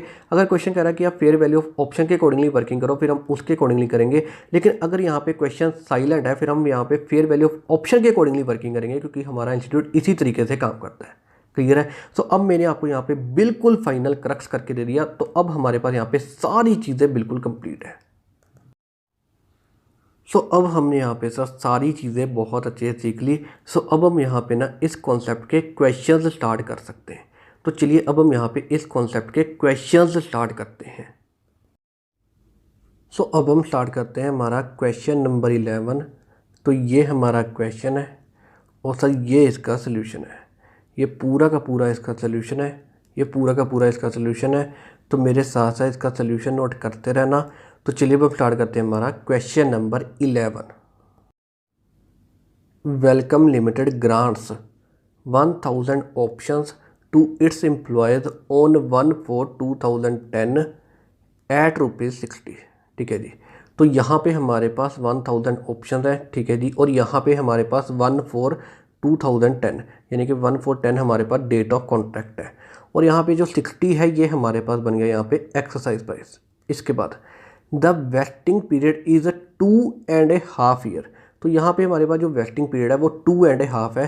तो यहाँ से लेके अगर मैं कहूँ तो हमारे पास 2.5 यहाँ पे बनेगा 30 सितंबर 12 को, यानी कि 2012 को, क्योंकि यहाँ से लेके यहाँ तक हमारे पास 2.5 ईयर बनते हैं। तो यहाँ से लेके यहाँ तक हमारे पास ये वेस्टिंग पीरियड बनेगा। इसके बाद the maximum exercise period is 1 year. तो हमारे पास यहाँ पे एक्सरसाइज पीरियड कितना है सर? 1 ईयर। तो यहाँ से लेके यहाँ तक हमारा ये एक्सरसाइज पीरियड होगा 30 सितंबर 12 से लेके 30 सितंबर 13 तक हमारा ये एक्सरसाइज पीरियड होगा। इसमें कोई दिक्कत नहीं है। इसके बाद market price on that that is 90। तो यहाँ पे हमारे पास जो मार्केट प्राइस ऑफ शेयर है वो यहाँ पे हमारे पास 90 है। इसके बाद all the options were exercise on 31 जुलाई 2013। तो यहाँ पे हमारे पास सभी की सभी 1000 ऑप्शंस यहाँ पे एक्सरसाइज हो चुकी हैं। जर्नलाइज करना है हमने। If the face value of equity share is ₹10 पर शेयर। क्लियर है? ये हमारे पास यहाँ पे फेस वैल्यू गिवन है। तो हमने यहाँ पे जनरल एंट्रीज पास ऑन करनी है। तो ये हमारा क्वेश्चन है। तो चलिए अब हम इसका सोल्यूशन स्टार्ट करते हैं। अब यहाँ पे ना इसका सोल्यूशन स्टार्ट करने से पहले तो देखो हमारे पास ना यहाँ पे मार्केट प्राइस गिवन है शेयर का। ठीक है जी, 90, और हमारे पास कोई इन्फॉर्मेशन नहीं है। तो हम यहाँ पे intrinsic value of option he calculate कर सकते हैं। तो वो यहाँ पे कैलकुलेट कैसे होगी sir? Market price of share minus exercise price. तो मेरे पास आ गया 30। ठीक है जी। तो 30 मेरा यहाँ पे इंट्रिंसिक वैल्यू ऑफ ऑप्शन है। तो हम यहाँ पे इसके अकॉर्डिंगली वर्किंग करेंगे। तो मेरा यहाँ पे ये बन गया कंपनसेशन प्रोवाइड। तो मेरा अब यहाँ पे इस क्वेश्चन में कंपनसेशन प्रोवाइड कितना है? The answer is 30। हम यहाँ पे इसके अकॉर्डिंगली वर्किंग करेंगे। क्लियर है? तो चलिए अब हम यहाँ पे इसका सोल्यूशन स्टार्ट करते हैं। सो ये रहा इसका solution. Statement showing employees compensation expense to be recognised. देखो number of options vested, total compensation expense to be recognised till now, compensation expense recognised previously, compensation expense to be recognised now. ठीक है जी। 31 March 11 हमारा first year यहाँ पे complete हो रहा है। इसके बाद 31 मार्च 12 हमारा दूसरा ईयर यहाँ पे कंप्लीट हो रहा है। इसके बाद हमारा हाफ ईयर यहाँ पे कंप्लीट हो रहा है 30 सितंबर 12 को। तो ये हम यहाँ पे लिखेंगे क्योंकि यहाँ पे हमारा वेस्टिंग पीरियड 2.5 ईयर्स है।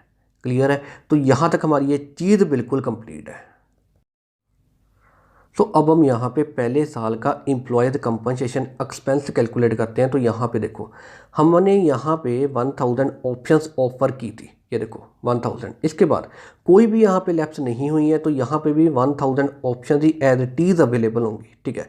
अब हम यहाँ पे खड़े हैं 31 मार्च 11 को। तो हम यहाँ पे जजमेंट करेंगे, एस्टिमेट करेंगे कि यहाँ पे जब हमारा वेस्टिंग पीरियड कंप्लीट होगा 30 सितंबर 12 को तो कितनी ऑप्शंस अवेलेबल होंगी।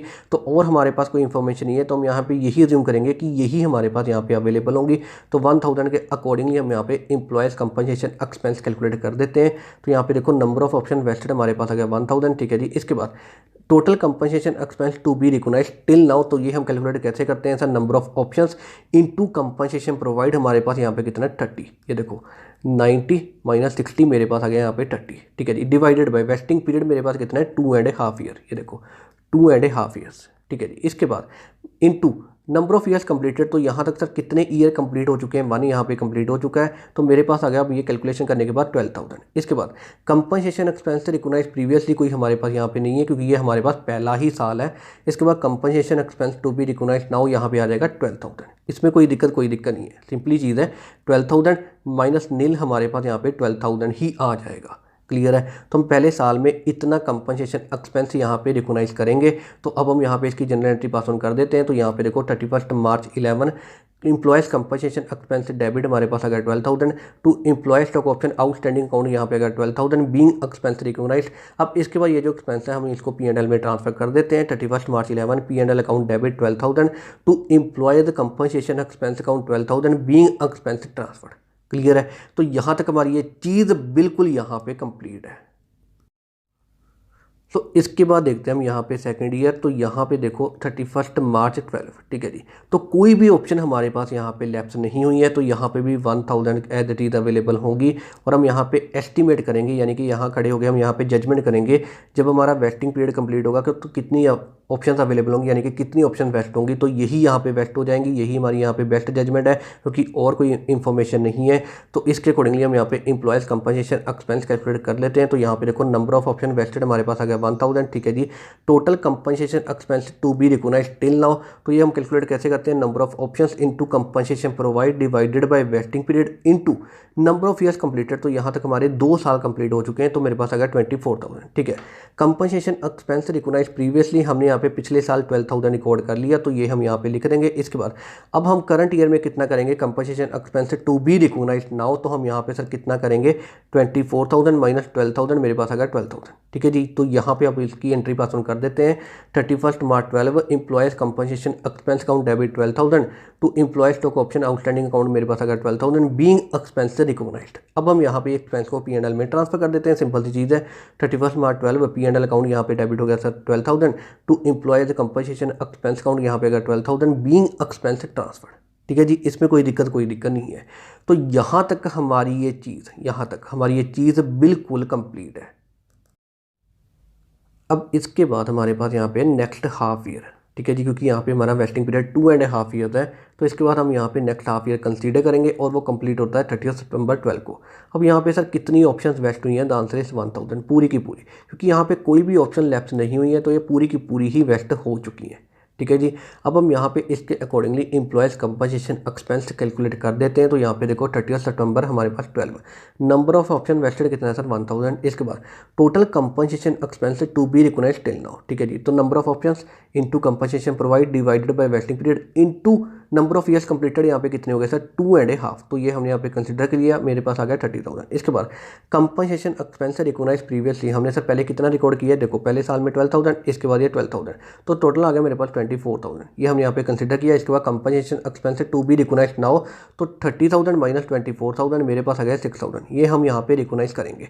तो हम यहाँ पे देखते हैं इसकी जनरेटिव। तो यहाँ पे देखो 30 सितंबर हमारे पास 12, employees compensation expense account debit 6,000 to employee stock option outstanding account, मेरे पास आ गया 6,000 बीइंग एक्सपेंस रिकॉग्नाइज्ड। इसमें कोई दिक्कत नहीं है। अब हम यहाँ पे इसको P&L में ट्रांसफर कर देते हैं। 30 सितंबर 12 P&L अकाउंट डेबिट यहाँ पे 6,000 to employees compensation expense account, यहाँ पे 6,000 बीइंग एक्सपेंस ट्रांसफर, ठीक है जी।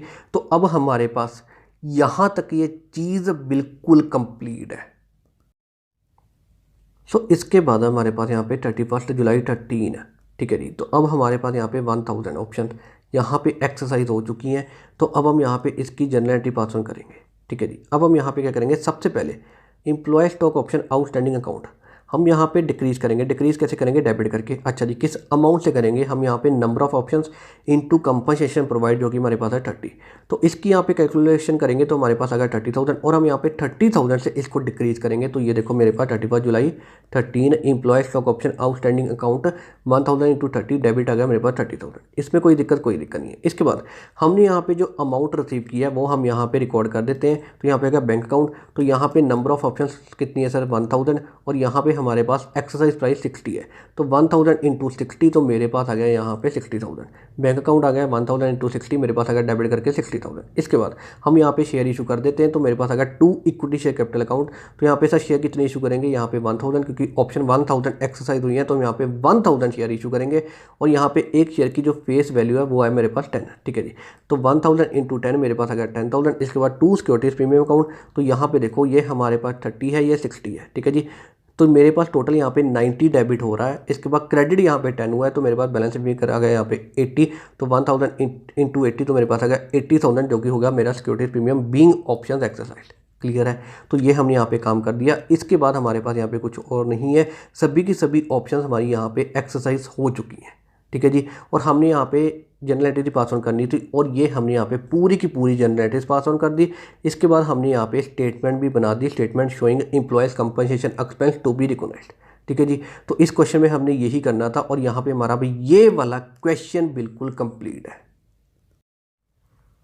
सो अब हम स्टार्ट करते हैं हमारा क्वेश्चन नंबर 2। तो ये हमारा क्वेश्चन है, और ये इसका सोल्यूशन है। ये पूरा का पूरा इसका सोल्यूशन है। तो सर इसका सोल्यूशन मेरे साथ साथ नोट करते रहना। तो चलिए अब हम स्टार्ट करते हैं हमारा question number 2। Happy limited grants 1000 employee stock options on 1/4/2010। तो ये हो गया हमारे पास यहाँ पे डेट ऑफ ग्रांट, ठीक है जी, 1 for 2010। इसके बाद एट ₹40, तो ये मेरे पास हो गया यहाँ पे exercise price. When the market price is ₹160, ठीक है जी।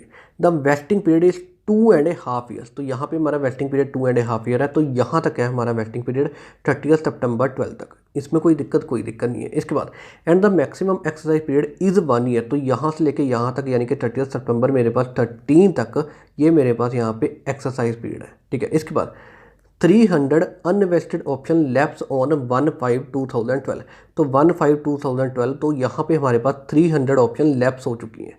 इसके बाद 600 ऑप्शंस आर एक्सरसाइज ऑन 30 जून 2013, तो यहाँ पे हमारे पास 600 ऑप्शंस एक्सरसाइज हुई हैं। इसके बाद 100 western options lapse eight the end of the exercise period, तो यहाँ पे हमारा एक्सरसाइज पीरियड एंड हो रहा है, तो यहाँ पे हमारे पास 100 ऑप्शन लैप्स हो रही हैं। क्लियर है, इसमें कोई दिक्कत नहीं है। Pass journal entries giving suitable narration, तो हमने यहाँ पे जनरल एंट्रीज पास ऑन करनी है, ठीक है जी, ये हमारा क्वेश्चन है। तो चलिए अब हम इसका सोल्यूशन स्टार्ट करते हैं। अब यहाँ पे ना इसका सोल्यूशन स्टार्ट करने से पहले हम यहाँ पे ये देख लेते हैं, हमारे पास ना मार्केट प्राइस गिवन है 160 और कोई इन्फॉर्मेशन नहीं है, तो हम यहाँ पे intrinsic value of option he calculate कर सकते हैं। तो यहाँ पे कितनी आएगी सर, हमारे पास 160 - 40 मेरे पास आ गया 120, तो ये मेरे पास इंट्रिंसिक वैल्यू ऑफ ऑप्शन है और यही मेरे पास बन जाएगा यहाँ पे कंपनसेशन प्रोवाइड। तो हम यहाँ पे इसके अकॉर्डिंगली ही वर्किंग करेंगे। हमारा यहाँ पे कंपनसेशन प्रोवाइड कितना है सर, 120। इसमें कोई दिक्कत नहीं है। तो चलिए अब हम इसका सोल्यूशन स्टार्ट करते हैं। तो ये रहा इसका solution statement showing employees compensation expense to be recognised, ठीक है जी।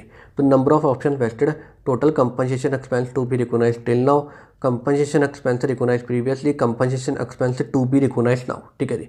तो 31 मार्च 11, तो फर्स्ट ईयर हमारा यहाँ पे कंप्लीट हो रहा है। इसके बाद 31 मार्च 12, तो हमारा यहाँ पे सेकंड ईयर कंप्लीट हो रहा है। इसके बाद 30 सितंबर 12, क्योंकि यहाँ पे हमारा हाफ ईयर कंप्लीट हो रहा है, क्योंकि यहाँ पे हमारा वेस्टिंग पीरियड 2.5 ईयर है। इसमें कोई दिक्कत नहीं है, ठीक है जी। अब हम देखते हैं यहाँ पे फर्स्ट ईयर हमारा यहाँ पे कंप्लीट हो रहा है, ठीक है। तो हमने यहाँ पे ऑप्शंस कितनी ऑफर की थी, द आंसर इज 1000। इसके बाद हमारे पास यहाँ पे कोई ऑप्शंस लैप्स नहीं हुई हैं, तो यहाँ पे भी 1000 ऑप्शंस हमारे पास अवेलेबल होंगी। इसमें कोई दिक्कत नहीं है, ठीक है। अब हम यहाँ पे खड़े हैं और हम यहाँ पे जजमेंट करेंगे, यानी कि एस्टिमेट करेंगे कि जब हमारा वेस्टिंग पीरियड कंप्लीट होगा तो हमारी कितनी ऑप्शंस अवेलेबल होंगी, यानी कि कितनी ऑप्शन यहाँ पे बेस्ट होंगी। तो मेरे पास यहाँ पे 1000 अवेलेबल है, तो हम यहाँ पे यही जजमेंट करेंगे और कोई इन्फॉर्मेशन नहीं है कि यही पूरी की पूरी यहाँ पे वेस्ट हो जाएंगी, ठीक है जी, यानी कि अवेलेबल होंगी जब हमारा वेस्टिंग पीरियड कंप्लीट होगा। तो हम यहाँ पे इसके accordingly employees compensation expense calculate कर देते हैं। तो यहाँ पे देखो नंबर ऑफ ऑप्शन वेस्टेड कितना है, 1000, ठीक है। इसके बाद total compensation expense to be recognised till now, ठीक है जी। तो हम यहाँ पे सर नंबर ऑफ ऑप्शंस, ये हम यहाँ पे कैलकुलेट कैसे करेंगे, number of options into compensation provide यहाँ पे कितना है 120 डिवाइडेड बाय वेस्टिंग पीरियड कितना है सर 2.5, ठीक है जी, into number of years completed, यहाँ तक हमारे पास 1 साल कंप्लीट हो चुका है, इनटू 1, तो मेरे पास आ गया 48,000। इसके बाद कंपनसेशन एक्सपेंस रिकॉग्नाइज प्रीवियसली यहाँ पे हमारे पास नील है, तो compensation expense to be recognise now 48,000 - 0 यानी कि नील, तो मेरे पास आ गया 48,000।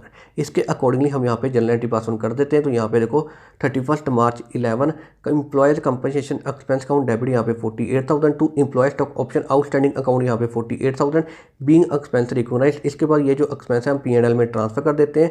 31 मार्च 11 P&L अकाउंट यहाँ पे debit 48,000 to employees compensation expense account यहाँ पे सर हमारे पास आएगा 48,000 बीइंग एक्सपेंस ट्रांसफर। इसमें कोई दिक्कत नहीं है। तो यहाँ तक हमारी ये चीज़ बिल्कुल यहाँ पे कंप्लीट है। अब इसके बाद सर हमारे पास यहाँ पे सेकंड ईयर कंप्लीट हो रहा है 31 मार्च 12 को। तो अब यहाँ पे कितनी ऑप्शंस अवेलेबल है, द आंसर इज 1000, क्योंकि कोई भी यहाँ पे लैप्स नहीं हुई है, तो यहाँ पे हमारे पास यही 1000 ऑप्शन अवेलेबल है।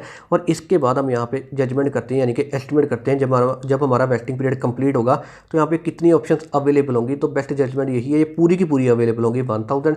तो हम यहाँ पे इसके अकॉर्डिंगली वर्किंग कर देते हैं, यानी कि हम यहाँ पे इसके accordingly employees compensation expense calculate कर देते हैं। तो यहाँ पे देखो 31 March 12 number of option vested हमारे पास आ गया 1000 total compensation expense to be recognised till now. तो मेरे पास आ गया था number of options 1000 into compensation provide यहाँ पे कितना है 120 डिवाइडेड बाय वेस्टिंग पीरियड कितना है 2.5 इनटू 2, क्योंकि यहाँ पे नंबर ऑफ ईयर्स कंप्लीटेड यहाँ तक हमारे पास 2 साल हो चुके हैं, तो इनटू कर दिया 2, ठीक है जी। तो मेरे पास आ गया 96,000। इसके बाद कंपनसेशन एक्सपेंस रिकॉग्नाइज प्रीवियसली हमने पहले यहाँ पे 48,000 रिकॉग्नाइज कर लिया है, तो हम यहाँ पे ये लिखेंगे। इसके बाद compensation expense to be recognise now, तो मेरे पास 96,000 - 48,000 मेरे पास आ गया 48,000। क्लियर है, ये हम यहाँ पे रिकॉग्नाइज करेंगे। तो अब हम यहाँ पे देख लेते हैं इसकी journal entry 31 March 12 sir employees compensation expense account यहाँ पे डेबिट करके आएगा 48,000 to employee stock option outstanding account मेरे पास आएगा 48,000 बीइंग एक्सपेंस से रिकॉग्नाइज। इसके बाद 31 मार्च 12 अब हम यहाँ पे एक्सपेंस को P&L में ट्रांसफर कर देते हैं। P&L अकाउंट यहाँ पे debit 48,000 to employees compensation expense account यहाँ पे आ गया सर मेरे पास 48,000 बीइंग एक्सपेंस ट्रांसफर। ठीक है जी, तो इसमें कोई दिक्कत नहीं है। तो यहाँ तक हमारी ये चीज़ बिल्कुल कंप्लीट है।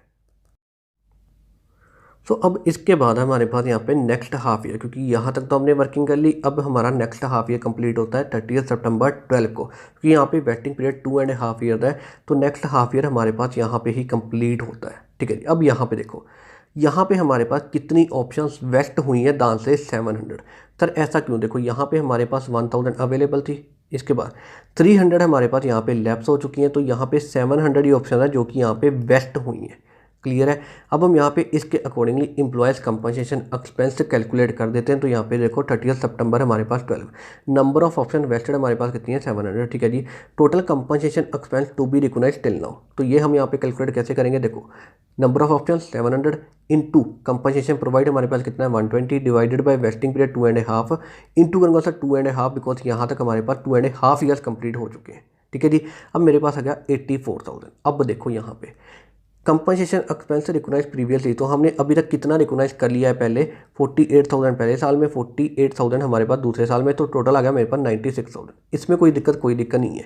तो यहाँ पे आ गया 84,000 और यहाँ पे हमारे पास 96,000, तो compensation expense to be recognise now. तो यहाँ पे मेरे पास नेगेटिव आ गया सर, मेरे पास यहाँ पे 84,000 माइनस 96,000, तो मेरे पास यहाँ पे खर्चा सर नेगेटिव आ गया 12,000। अब यहाँ पे इसके अकॉर्डिंगली वर्किंग कैसे होगी? अब यहाँ पे इसको बहुत अच्छे से देखना। सो अब हमारे पास यहाँ पे नेगेटिव खर्चा है सर 12,000 का। ठीक है जी, अब हमने यहाँ पे इसकी जनरल एंट्री पास ऑन करनी है। तो अब हम यहाँ पे इसकी जनरल एंट्री पास ऑन कैसे करते हैं, इसको बहुत अच्छे से सुनना। देखो जितनी अमाउंट का हमारे पास यहाँ पे नेगेटिव खर्चा है, उतनी अमाउंट से हम क्या करते हैं, employ stock option outstanding account को यहाँ पे डिक्रीज़ करते हैं। डिक्रीज़ कैसे करते हैं सर? डेबिट करके। ठीक है, इसके बाद इसको जनरल रिजर्व में ट्रांसफर कर देते हैं। तो ये देखो हमारे पास जनरल एंट्री क्या बनेगी 30 सितंबर 12 employee stock option outstanding account debit sir कितने से 12,000। यहाँ पे देखो ये 12,000 है, तो हमारे पास आ गया 12,000। ठीक है, इसके बाद हम यहाँ पे इसको जनरल रिजर्व में ट्रांसफर कर देते हैं टू जनरल रिजर्व अकाउंट। मेरे पास आ गया 12,000 being employee stock option outstanding account transfer. Clear है। तो इस तरीके से हम यहाँ पे इसकी जनरल एंट्री करते हैं। ये यहाँ पे बहुत इंपॉर्टेंट पॉइंट है। तो इसी के अकॉर्डिंगली हमारे पास यहाँ तक ये चीज़ बिल्कुल हमारे पास कंप्लीट है। सो इसके बाद है मेरे पास यहाँ पे 30 जून 13, क्योंकि हमने यहाँ तक तो वर्किंग कर ली। इसके बाद यहाँ पे 30 जून 13 है और यहाँ पे हमारी 600 ऑप्शन जो है वो यहाँ पे एक्सरसाइज हुई है। तो अब हमने इसकी जनरल एंट्री पास ऑन करनी है। तो अब हम क्या करेंगे, सबसे पहले employee stock option outstanding account को यहाँ पे डिक्रीज़ करेंगे। डिक्रीज़ कैसे करेंगे सर? डेबिट करके। किस अमाउंट से करेंगे? हम यहाँ पे number of options into compensation provide कितना करेंगे, वो हमारे पास कितना है 120। ठीक है जी, इसको करके हम यहाँ पे अमाउंट कैलकुलेट करेंगे और जो हमारे पास अमाउंट आ जाएगी उस अमाउंट से हम यहाँ पे इसको डिक्रीज़ करेंगे। तो यहाँ पे देखो 30 जून 13, ठीक है जी, employee stock option outstanding account 600 हमारे पास यहाँ पे नंबर ऑफ ऑप्शन है, इनटू करूँगा कंपनसेशन प्रोवाइड कितना है सर 120। तो मेरे पास डेबिट करके ये अमाउंट आ गई सर 72,000। तो ये हमने यहाँ पे रिकॉर्ड कर दी। इसके बाद जो हमने यहाँ पे अमाउंट रिसीव की है, अब हम यहाँ पे उसको रिकॉर्ड कर देते हैं। बैंक अकाउंट मेरे पास यहाँ पे देखो ऑप्शंस कितनी एक्सरसाइज हुई है 600। ठीक है, इसके बाद एक्सरसाइज प्राइस कितना है हमारे पास यहाँ पे 40। ठीक है जी, तो 600 इंटू 40 मेरे पास अगर डेबिट करके 24,000। इसमें कोई दिक्कत नहीं। अब हम यहाँ पे शेयर इशू कर देते हैं। तो यहाँ पे हमारे पास 600 ऑप्शंस एक्सरसाइज हुई हैं, तो हम यहाँ पे 600 शेयर इशू करेंगे। तो to equity share capital account मेरे पास आएगा 600। ठीक है, इंटू करूँगा 10। यहाँ पे देखो हमारे पास ना पूरे क्वेश्चन में फेस वैल्यू गिवन नहीं है, तो मैं यहाँ पे अज्यूम कर रहा हूँ कि शेयर की फेस वैल्यू 10 है और उसके अकॉर्डिंगली हम यहाँ पे इसको रिकॉर्ड कर रहे हैं। तो मेरे पास आ गया इंटू 10, तो 600 इंटू 10 मेरे पास आ गया 6,000। इसके बाद to securities premium account 600 into 150 मेरे पास आ गया 90,000। तो यहाँ पे देखो ये सर 120 और 40 160 मेरे पास डेबिट हो रहा है। ठीक है, और क्रेडिट यहाँ पे 10 हो रहा है, तो बैलेंस फिगर यहाँ पे 150 आ जाएगा, जिसके अकॉर्डिंगली हम यहाँ पे सिक्योरिटीज प्रीमियम रिकॉर्ड करेंगे। क्लियर है, बीइंग ऑप्शंस एक्सरसाइज। ठीक है जी, तो ये हमने यहाँ पे एंट्री पास ऑन कर दी और हमारा अब यहाँ तक ये काम बिल्कुल यहाँ पे कंप्लीट है। सो अब इसके बाद है हमारे पास यहाँ पे 30 सितंबर 13, ठीक है जी। यहाँ तक तो हमने वर्किंग कर ली। इसके बाद है 30 सितंबर 13, तो यहाँ पे हमारे पास 100 ऑप्शंस लैप्स हुई हैं। अब हमने यहाँ पे इसकी जनरलिटी पास ऑन करनी है। तो हम यहाँ पे इसकी जनरलिटी पास ऑन कैसे करेंगे, हम यहाँ पे employee stock option outstanding account को यहाँ पे डिक्रीज करेंगे। डिक्रीज कैसे करेंगे सर, डेबिट करके, ठीक है जी। किस अमाउंट से करेंगे, हम यहाँ पे number of options into compensation provide, जो कि हमारे पास 120 है, वो हम यहाँ पे अमाउंट कैलकुलेट करेंगे और फिर उस अमाउंट से हम यहाँ पे इसको डिक्रीज करेंगे। इसके बाद इसको जनरल रिजर्व में ट्रांसफर कर देंगे। तो ये देखो यहाँ पे इसकी जनरलिटी 30 सितंबर 13, employee stock option outstanding accounts 100 into 120 debit करके आ गया 12,000 टू जनरल रिजर्व अकाउंट। हमने यहाँ पे इसको ट्रांसफर कर दिया 12,000 being employee stock option outstanding account यहाँ पे ट्रांसफर, ठीक है जी। Being employee stock option outstanding account हमने यहाँ पे ट्रांसफर कर दिया। क्लियर है। तो यहाँ पे हमने पूरी की पूरी जनरल एंट्री पास ऑन कर दी और हमने यहाँ पे general entry he pass on करनी थी इस क्वेश्चन में। और यहाँ पे इसकी जनरल एंट्री सभी की सभी बिल्कुल कंप्लीट है और इसी के साथ हमारा ये वाला क्वेश्चन भी बिल्कुल यहाँ पे कंप्लीट है। सो अब हम स्टार्ट करते हैं हमारा क्वेश्चन नंबर 6। तो ये हमारा क्वेश्चन है और ये इसका सल्यूशन है। ये पूरा का पूरा इसका सल्यूशन है। तो मेरे साथ साथ इसका सल्यूशन नोट करते रहना। तो चलिए अब हम स्टार्ट करते हैं हमारा question number 6। Prem limited grants 100 stock options to each of its 1000 employees, ठीक है जी। तो यहाँ पे 100 इंटू 1000 हमारे पास 1 लाख आ गया, ठीक है जी। ऑन 1/4/2011, तो यानी कि 1/4/11 है हमारे पास डेट ऑफ कॉन्ट्रैक्ट फॉर ₹20, तो 20 हो गया हमारे पास यहाँ पे एक्सरसाइज प्राइस, ठीक है। Depending upon the employees at the time of vesting of option, ठीक है। Options would be exercisable within a year when it is vested. तो हमारे पास यहाँ पे एक्सरसाइज पीरियड 1 ईयर है। इसमें कोई दिक्कत नहीं है। The market price of the share is ₹50 each. These options will vest at the end of year 1 if the earning of the Prem limited is 16%, ठीक है। अगर हमारी अर्निंग, प्रेम लिमिटेड की अर्निंग यहाँ पे 16% है, तो ये ऑप्शन फर्स्ट ईयर के एंड में ही वेस्ट हो जाएंगे। अब यहाँ पे देखो ये गिवन है, following were the earnings of Prem limited in the last 3 years, ठीक है जी। ईयर एंडेड ऑन, और यहाँ पे अर्निंग इन परसेंटेज, तो 31 मार्च 2012 यहाँ पे अर्निंग कितनी है 14%। तो ये हमारे पास 16% नहीं है। इसका मतलब पहले साल के एंड में तो ये ऑप्शंस वेस्ट पक्का नहीं होंगी। यहाँ पे सर ये चीज़ तो क्लियर है। इसके बाद, और it will vest at the end of the year 2 if the average earning of 2 year is 13%।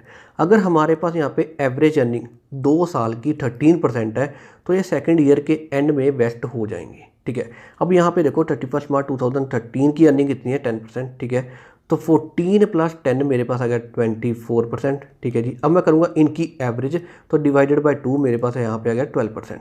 तो यहाँ पे हमारे पास दोनों सालों की अर्निंग की एवरेज यहाँ पे 12% आ रही है। और ये कह रहा है अगर 13% है तो ही हमारे पास यहाँ पे वेस्ट होंगी सेकंड ईयर के एंड में। तो हमारे पास यहाँ पे 13% नहीं है, तो इसका मतलब ये सेकंड ईयर के एंड में भी वेस्ट नहीं होंगी।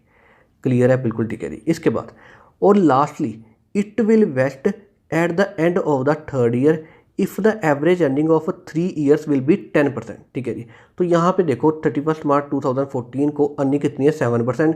तो 14% + 10% + 7% मेरे पास आ गया यहाँ पे 31%, ठीक है। डिवाइडेड बाय करूँगा मैं 3, क्योंकि यहाँ पे अब हमारे पास 3 साल है, तो मेरे पास आ गया 10.333%, ठीक है जी। तो ये हमारे पास 10% से ज़्यादा है। और ये कह रहा है अगर 10% है तो हमारे पास थर्ड ईयर के एंड में ये ऑप्शन वेस्ट हो जाएंगी। तो एवरेज अर्निंग अब यहाँ पे तीनों सालों की 10% से ज़्यादा है, तो अब यहाँ पे थर्ड ईयर के एंड में वेस्ट हो जाएंगी। क्लियर है। तो अब यहाँ पे ये जो ऑप्शन है ये थर्ड ईयर के एंड में वेस्ट होंगी, ठीक है। इसके बाद 5000 अनवेस्टेड ऑप्शन लेफ्ट ऑन 31 मार्च 2012। तो यहाँ पे हमारे पास 5000 ऑप्शंस लेफ्ट हो रही हैं। इसके बाद 4000 अनवेस्टेड ऑप्शंस लेफ्ट ऑन 31 मार्च 2013। तो यहाँ पे हमारे पास 4000 हो रही है। इसके बाद and finally 3500 unvested option left on 31 March 2014। तो यहाँ पे हमारे पास 3500 हो रही है। इसमें कोई दिक्कत नहीं है। इसके बाद ये हमने देख लिया था। इसके बाद देखो 850 employees exercise their vested options within a year. तो यहाँ पे हमारे पास जो ऑप्शंस है ये हमारे पास लैप्स हो रही हैं, ठीक है जी, सॉरी वेस्ट हो रही है। यहाँ पे हमारे पास जो है सर ऑप्शन ये यहाँ पे हमारे पास वेस्ट हो रही है।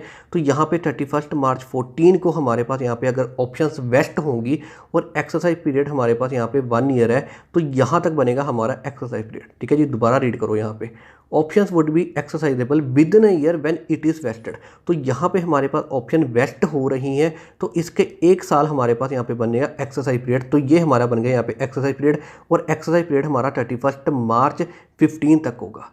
इसमें कोई दिक्कत नहीं है। तो 31 मार्च 15 तक हमारे पास यहाँ पे एक्सरसाइज पीरियड होगा, और ये कह रहा है 850 employees exercise their vested options within a year. तो यहाँ पे इस साल में ये जो है 850 एम्प्लॉयज़ अपनी ऑप्शंस एक्सरसाइज करेंगे, ठीक है जी। 850, तो यहाँ पे पर एम्प्लॉय कितना है, यहाँ पे 100। तो 850 इंटू 100 मेरे पास आ गया 85,000। इसका मतलब 85,000 ऑप्शंस इस साल में एक्सरसाइज होंगी। इसमें कोई दिक्कत नहीं है, ठीक है। इसके बाद and remaining options were unexercised at the end of the contractual life. तो यहाँ पे हमारे पास जो रिमेनिंग ऑप्शन है वो यहाँ पे अनएक्सरसाइज रहेंगी। तो क्या होगा सर, यहाँ पे जाके फिर वो लैप्स हो जाएंगी, ठीक है। तो रिमेनिंग कितनी है, अब यहाँ पे इसको अच्छे से सुनना। देखो 100 इंटू 1000, तो 1 लाख ऑप्शंस यहाँ पे ऑफर हुई थी। 5000 यहाँ पे लैप्स होगी, 4000 यहाँ पे, तो हमारे पास हो गया यहाँ पे 9000। इसके बाद 3500 यहाँ पे लैप्स होगी, तो यहाँ पे हमारे पास टोटल हो गया 12500।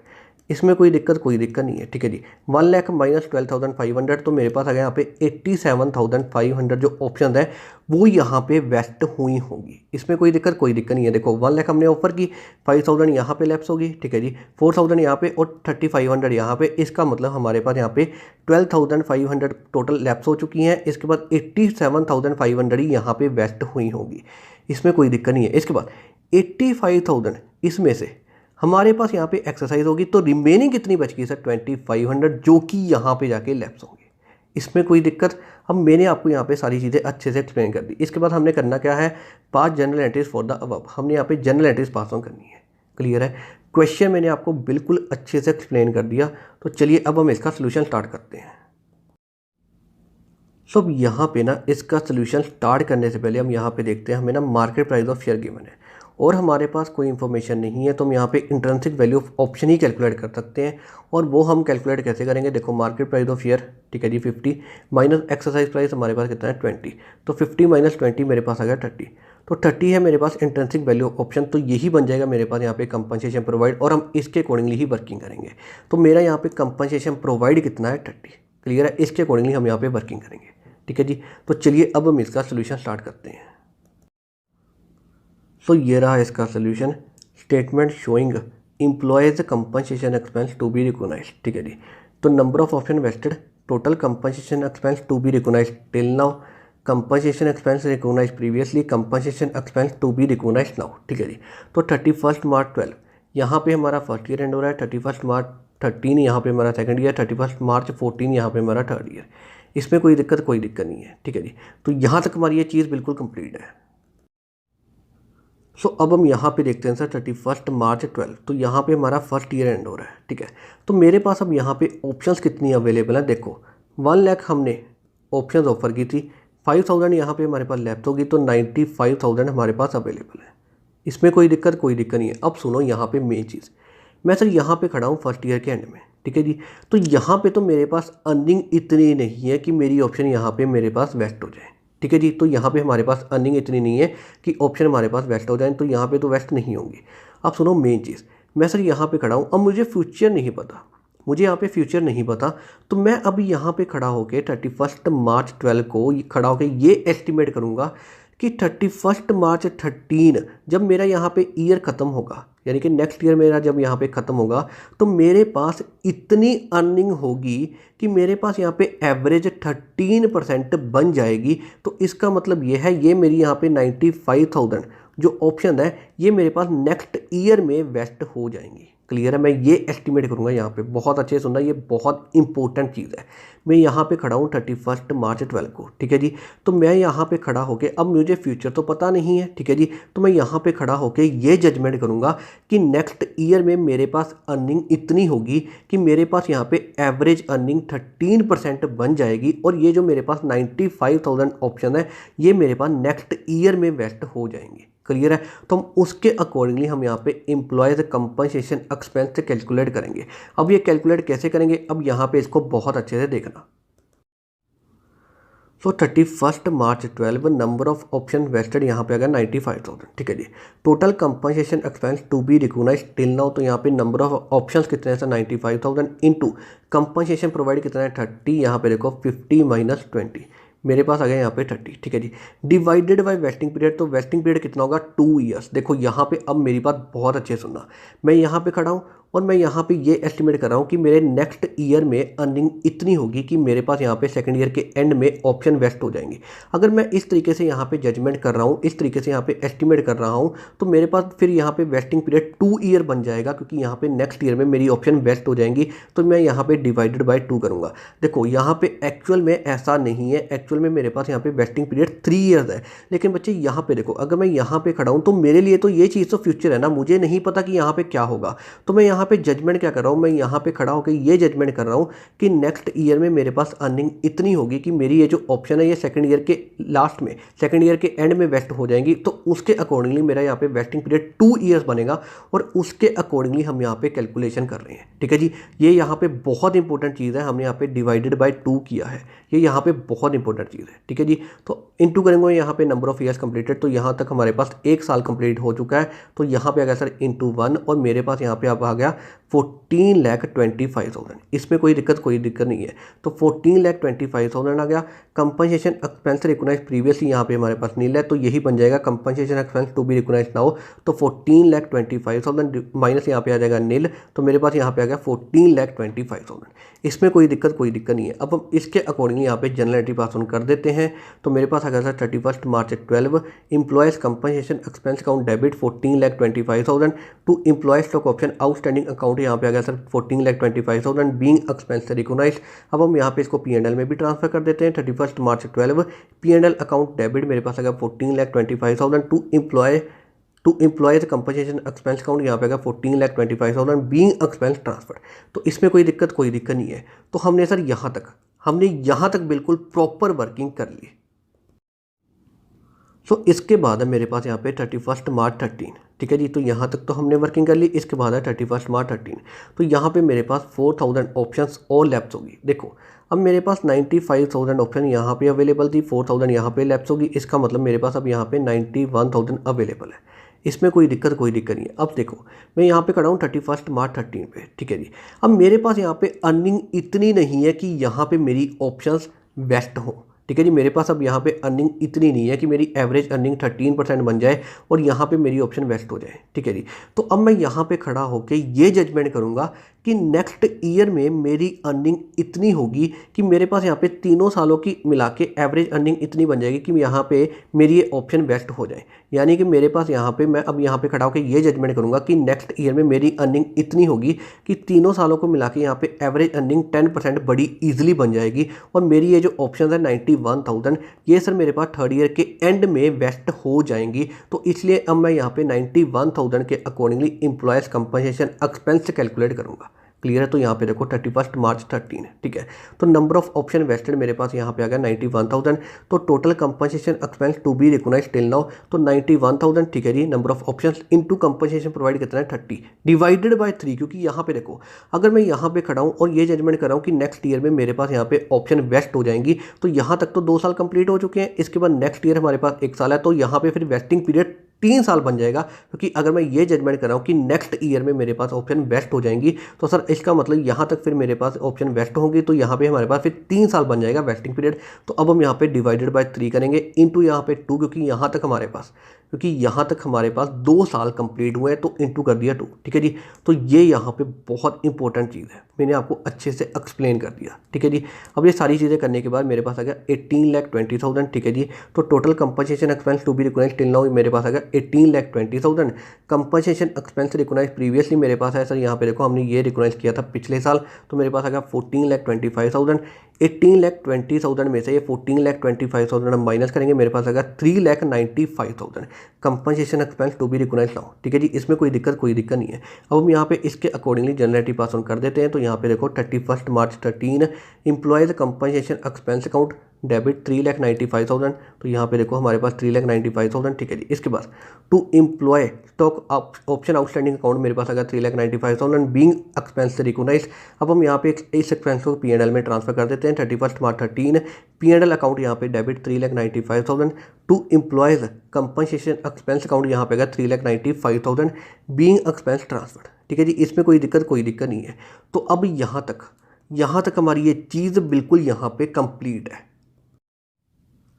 तो इसके बाद हमारे पास यहाँ पे 31 मार्च 14, तो यहाँ तक तो हमने वर्किंग कर ली। इसके बाद है 31 मार्च 14, तो यहाँ पे हमारे पास ऑप्शंस और कितनी लैप्स होगी 3,500, ठीक है जी। तो अब यहाँ पे देखो हमारे पास ऑप्शन यहाँ पे कितनी अवेलेबल थी 91,000, तो यहाँ पे हमारे पास 3,500 और लैप्स होगी। तो इसका मतलब अब मेरे पास 87,500 यहाँ पे ऑप्शन अवेलेबल होंगी, ठीक है जी। तो यहाँ पे ठीक है, अब यहाँ पे मैं खड़ा हूँ यानी कि थर्ड ईयर के एंड में, ठीक है। अब मेरे पास यहाँ पे एवरेज अर्निंग इतनी है जो कि 10% यहाँ पे बन रही है। तो अब मेरी ऑप्शंस यहाँ पे वेस्ट होंगी, इसमें कोई दिक्कत नहीं है। वहाँ हमने यहाँ पे कैलकुलेट किया था तो हमारी एवरेज अर्निंग यहाँ पे 10.3333% आई थी। तो ये हमारे पास ये 10% से ज़्यादा है। तो अब मेरी ऑप्शन यहाँ पे वेस्ट हो जाएंगी और यहाँ पे ऑप्शन कितनी वेस्ट होंगी जो यहाँ पे अवेलेबल है 87,500। इसमें कोई दिक्कत नहीं है। तो हम इसके अकॉर्डिंगली हम यहाँ पे एम्प्लॉयज़ कंपनसेशन एक्सपेंस कैलकुलेट करेंगे। तो अब यहाँ पे देखो 31 March 14 number of option wasted, तो मेरे पास आ गया 87,500, ठीक है जी। तो 87,500 total compensation expense to be recognised till now, तो यहाँ पे अगर सर नंबर ऑफ ऑप्शंस कितनी है 87,500, ठीक है जी। इंटू करूँगा कंपनसेशन प्रोवाइड, वो यहाँ पे कितना है 30 डिवाइडेड बाय 3, क्योंकि यहाँ पे वेस्टिंग पीरियड मेरा यहाँ पे 3 बन जाएगा। अगर यहाँ पे मेरी ऑप्शंस वेस्ट हो जाएंगी तो यहाँ पे मेरे पास 3 साल कंप्लीट होते हैं, तो ये मेरा अब यहाँ पे वेस्टिंग पीरियड बन जाएगा 3 साल, ठीक है जी। डिवाइडेड बाय 3 इंटू 3, क्योंकि सर यहाँ तक हमारे पास 3 साल कंप्लीट होते हैं, तो इंटू करूँगा 3, ठीक है जी।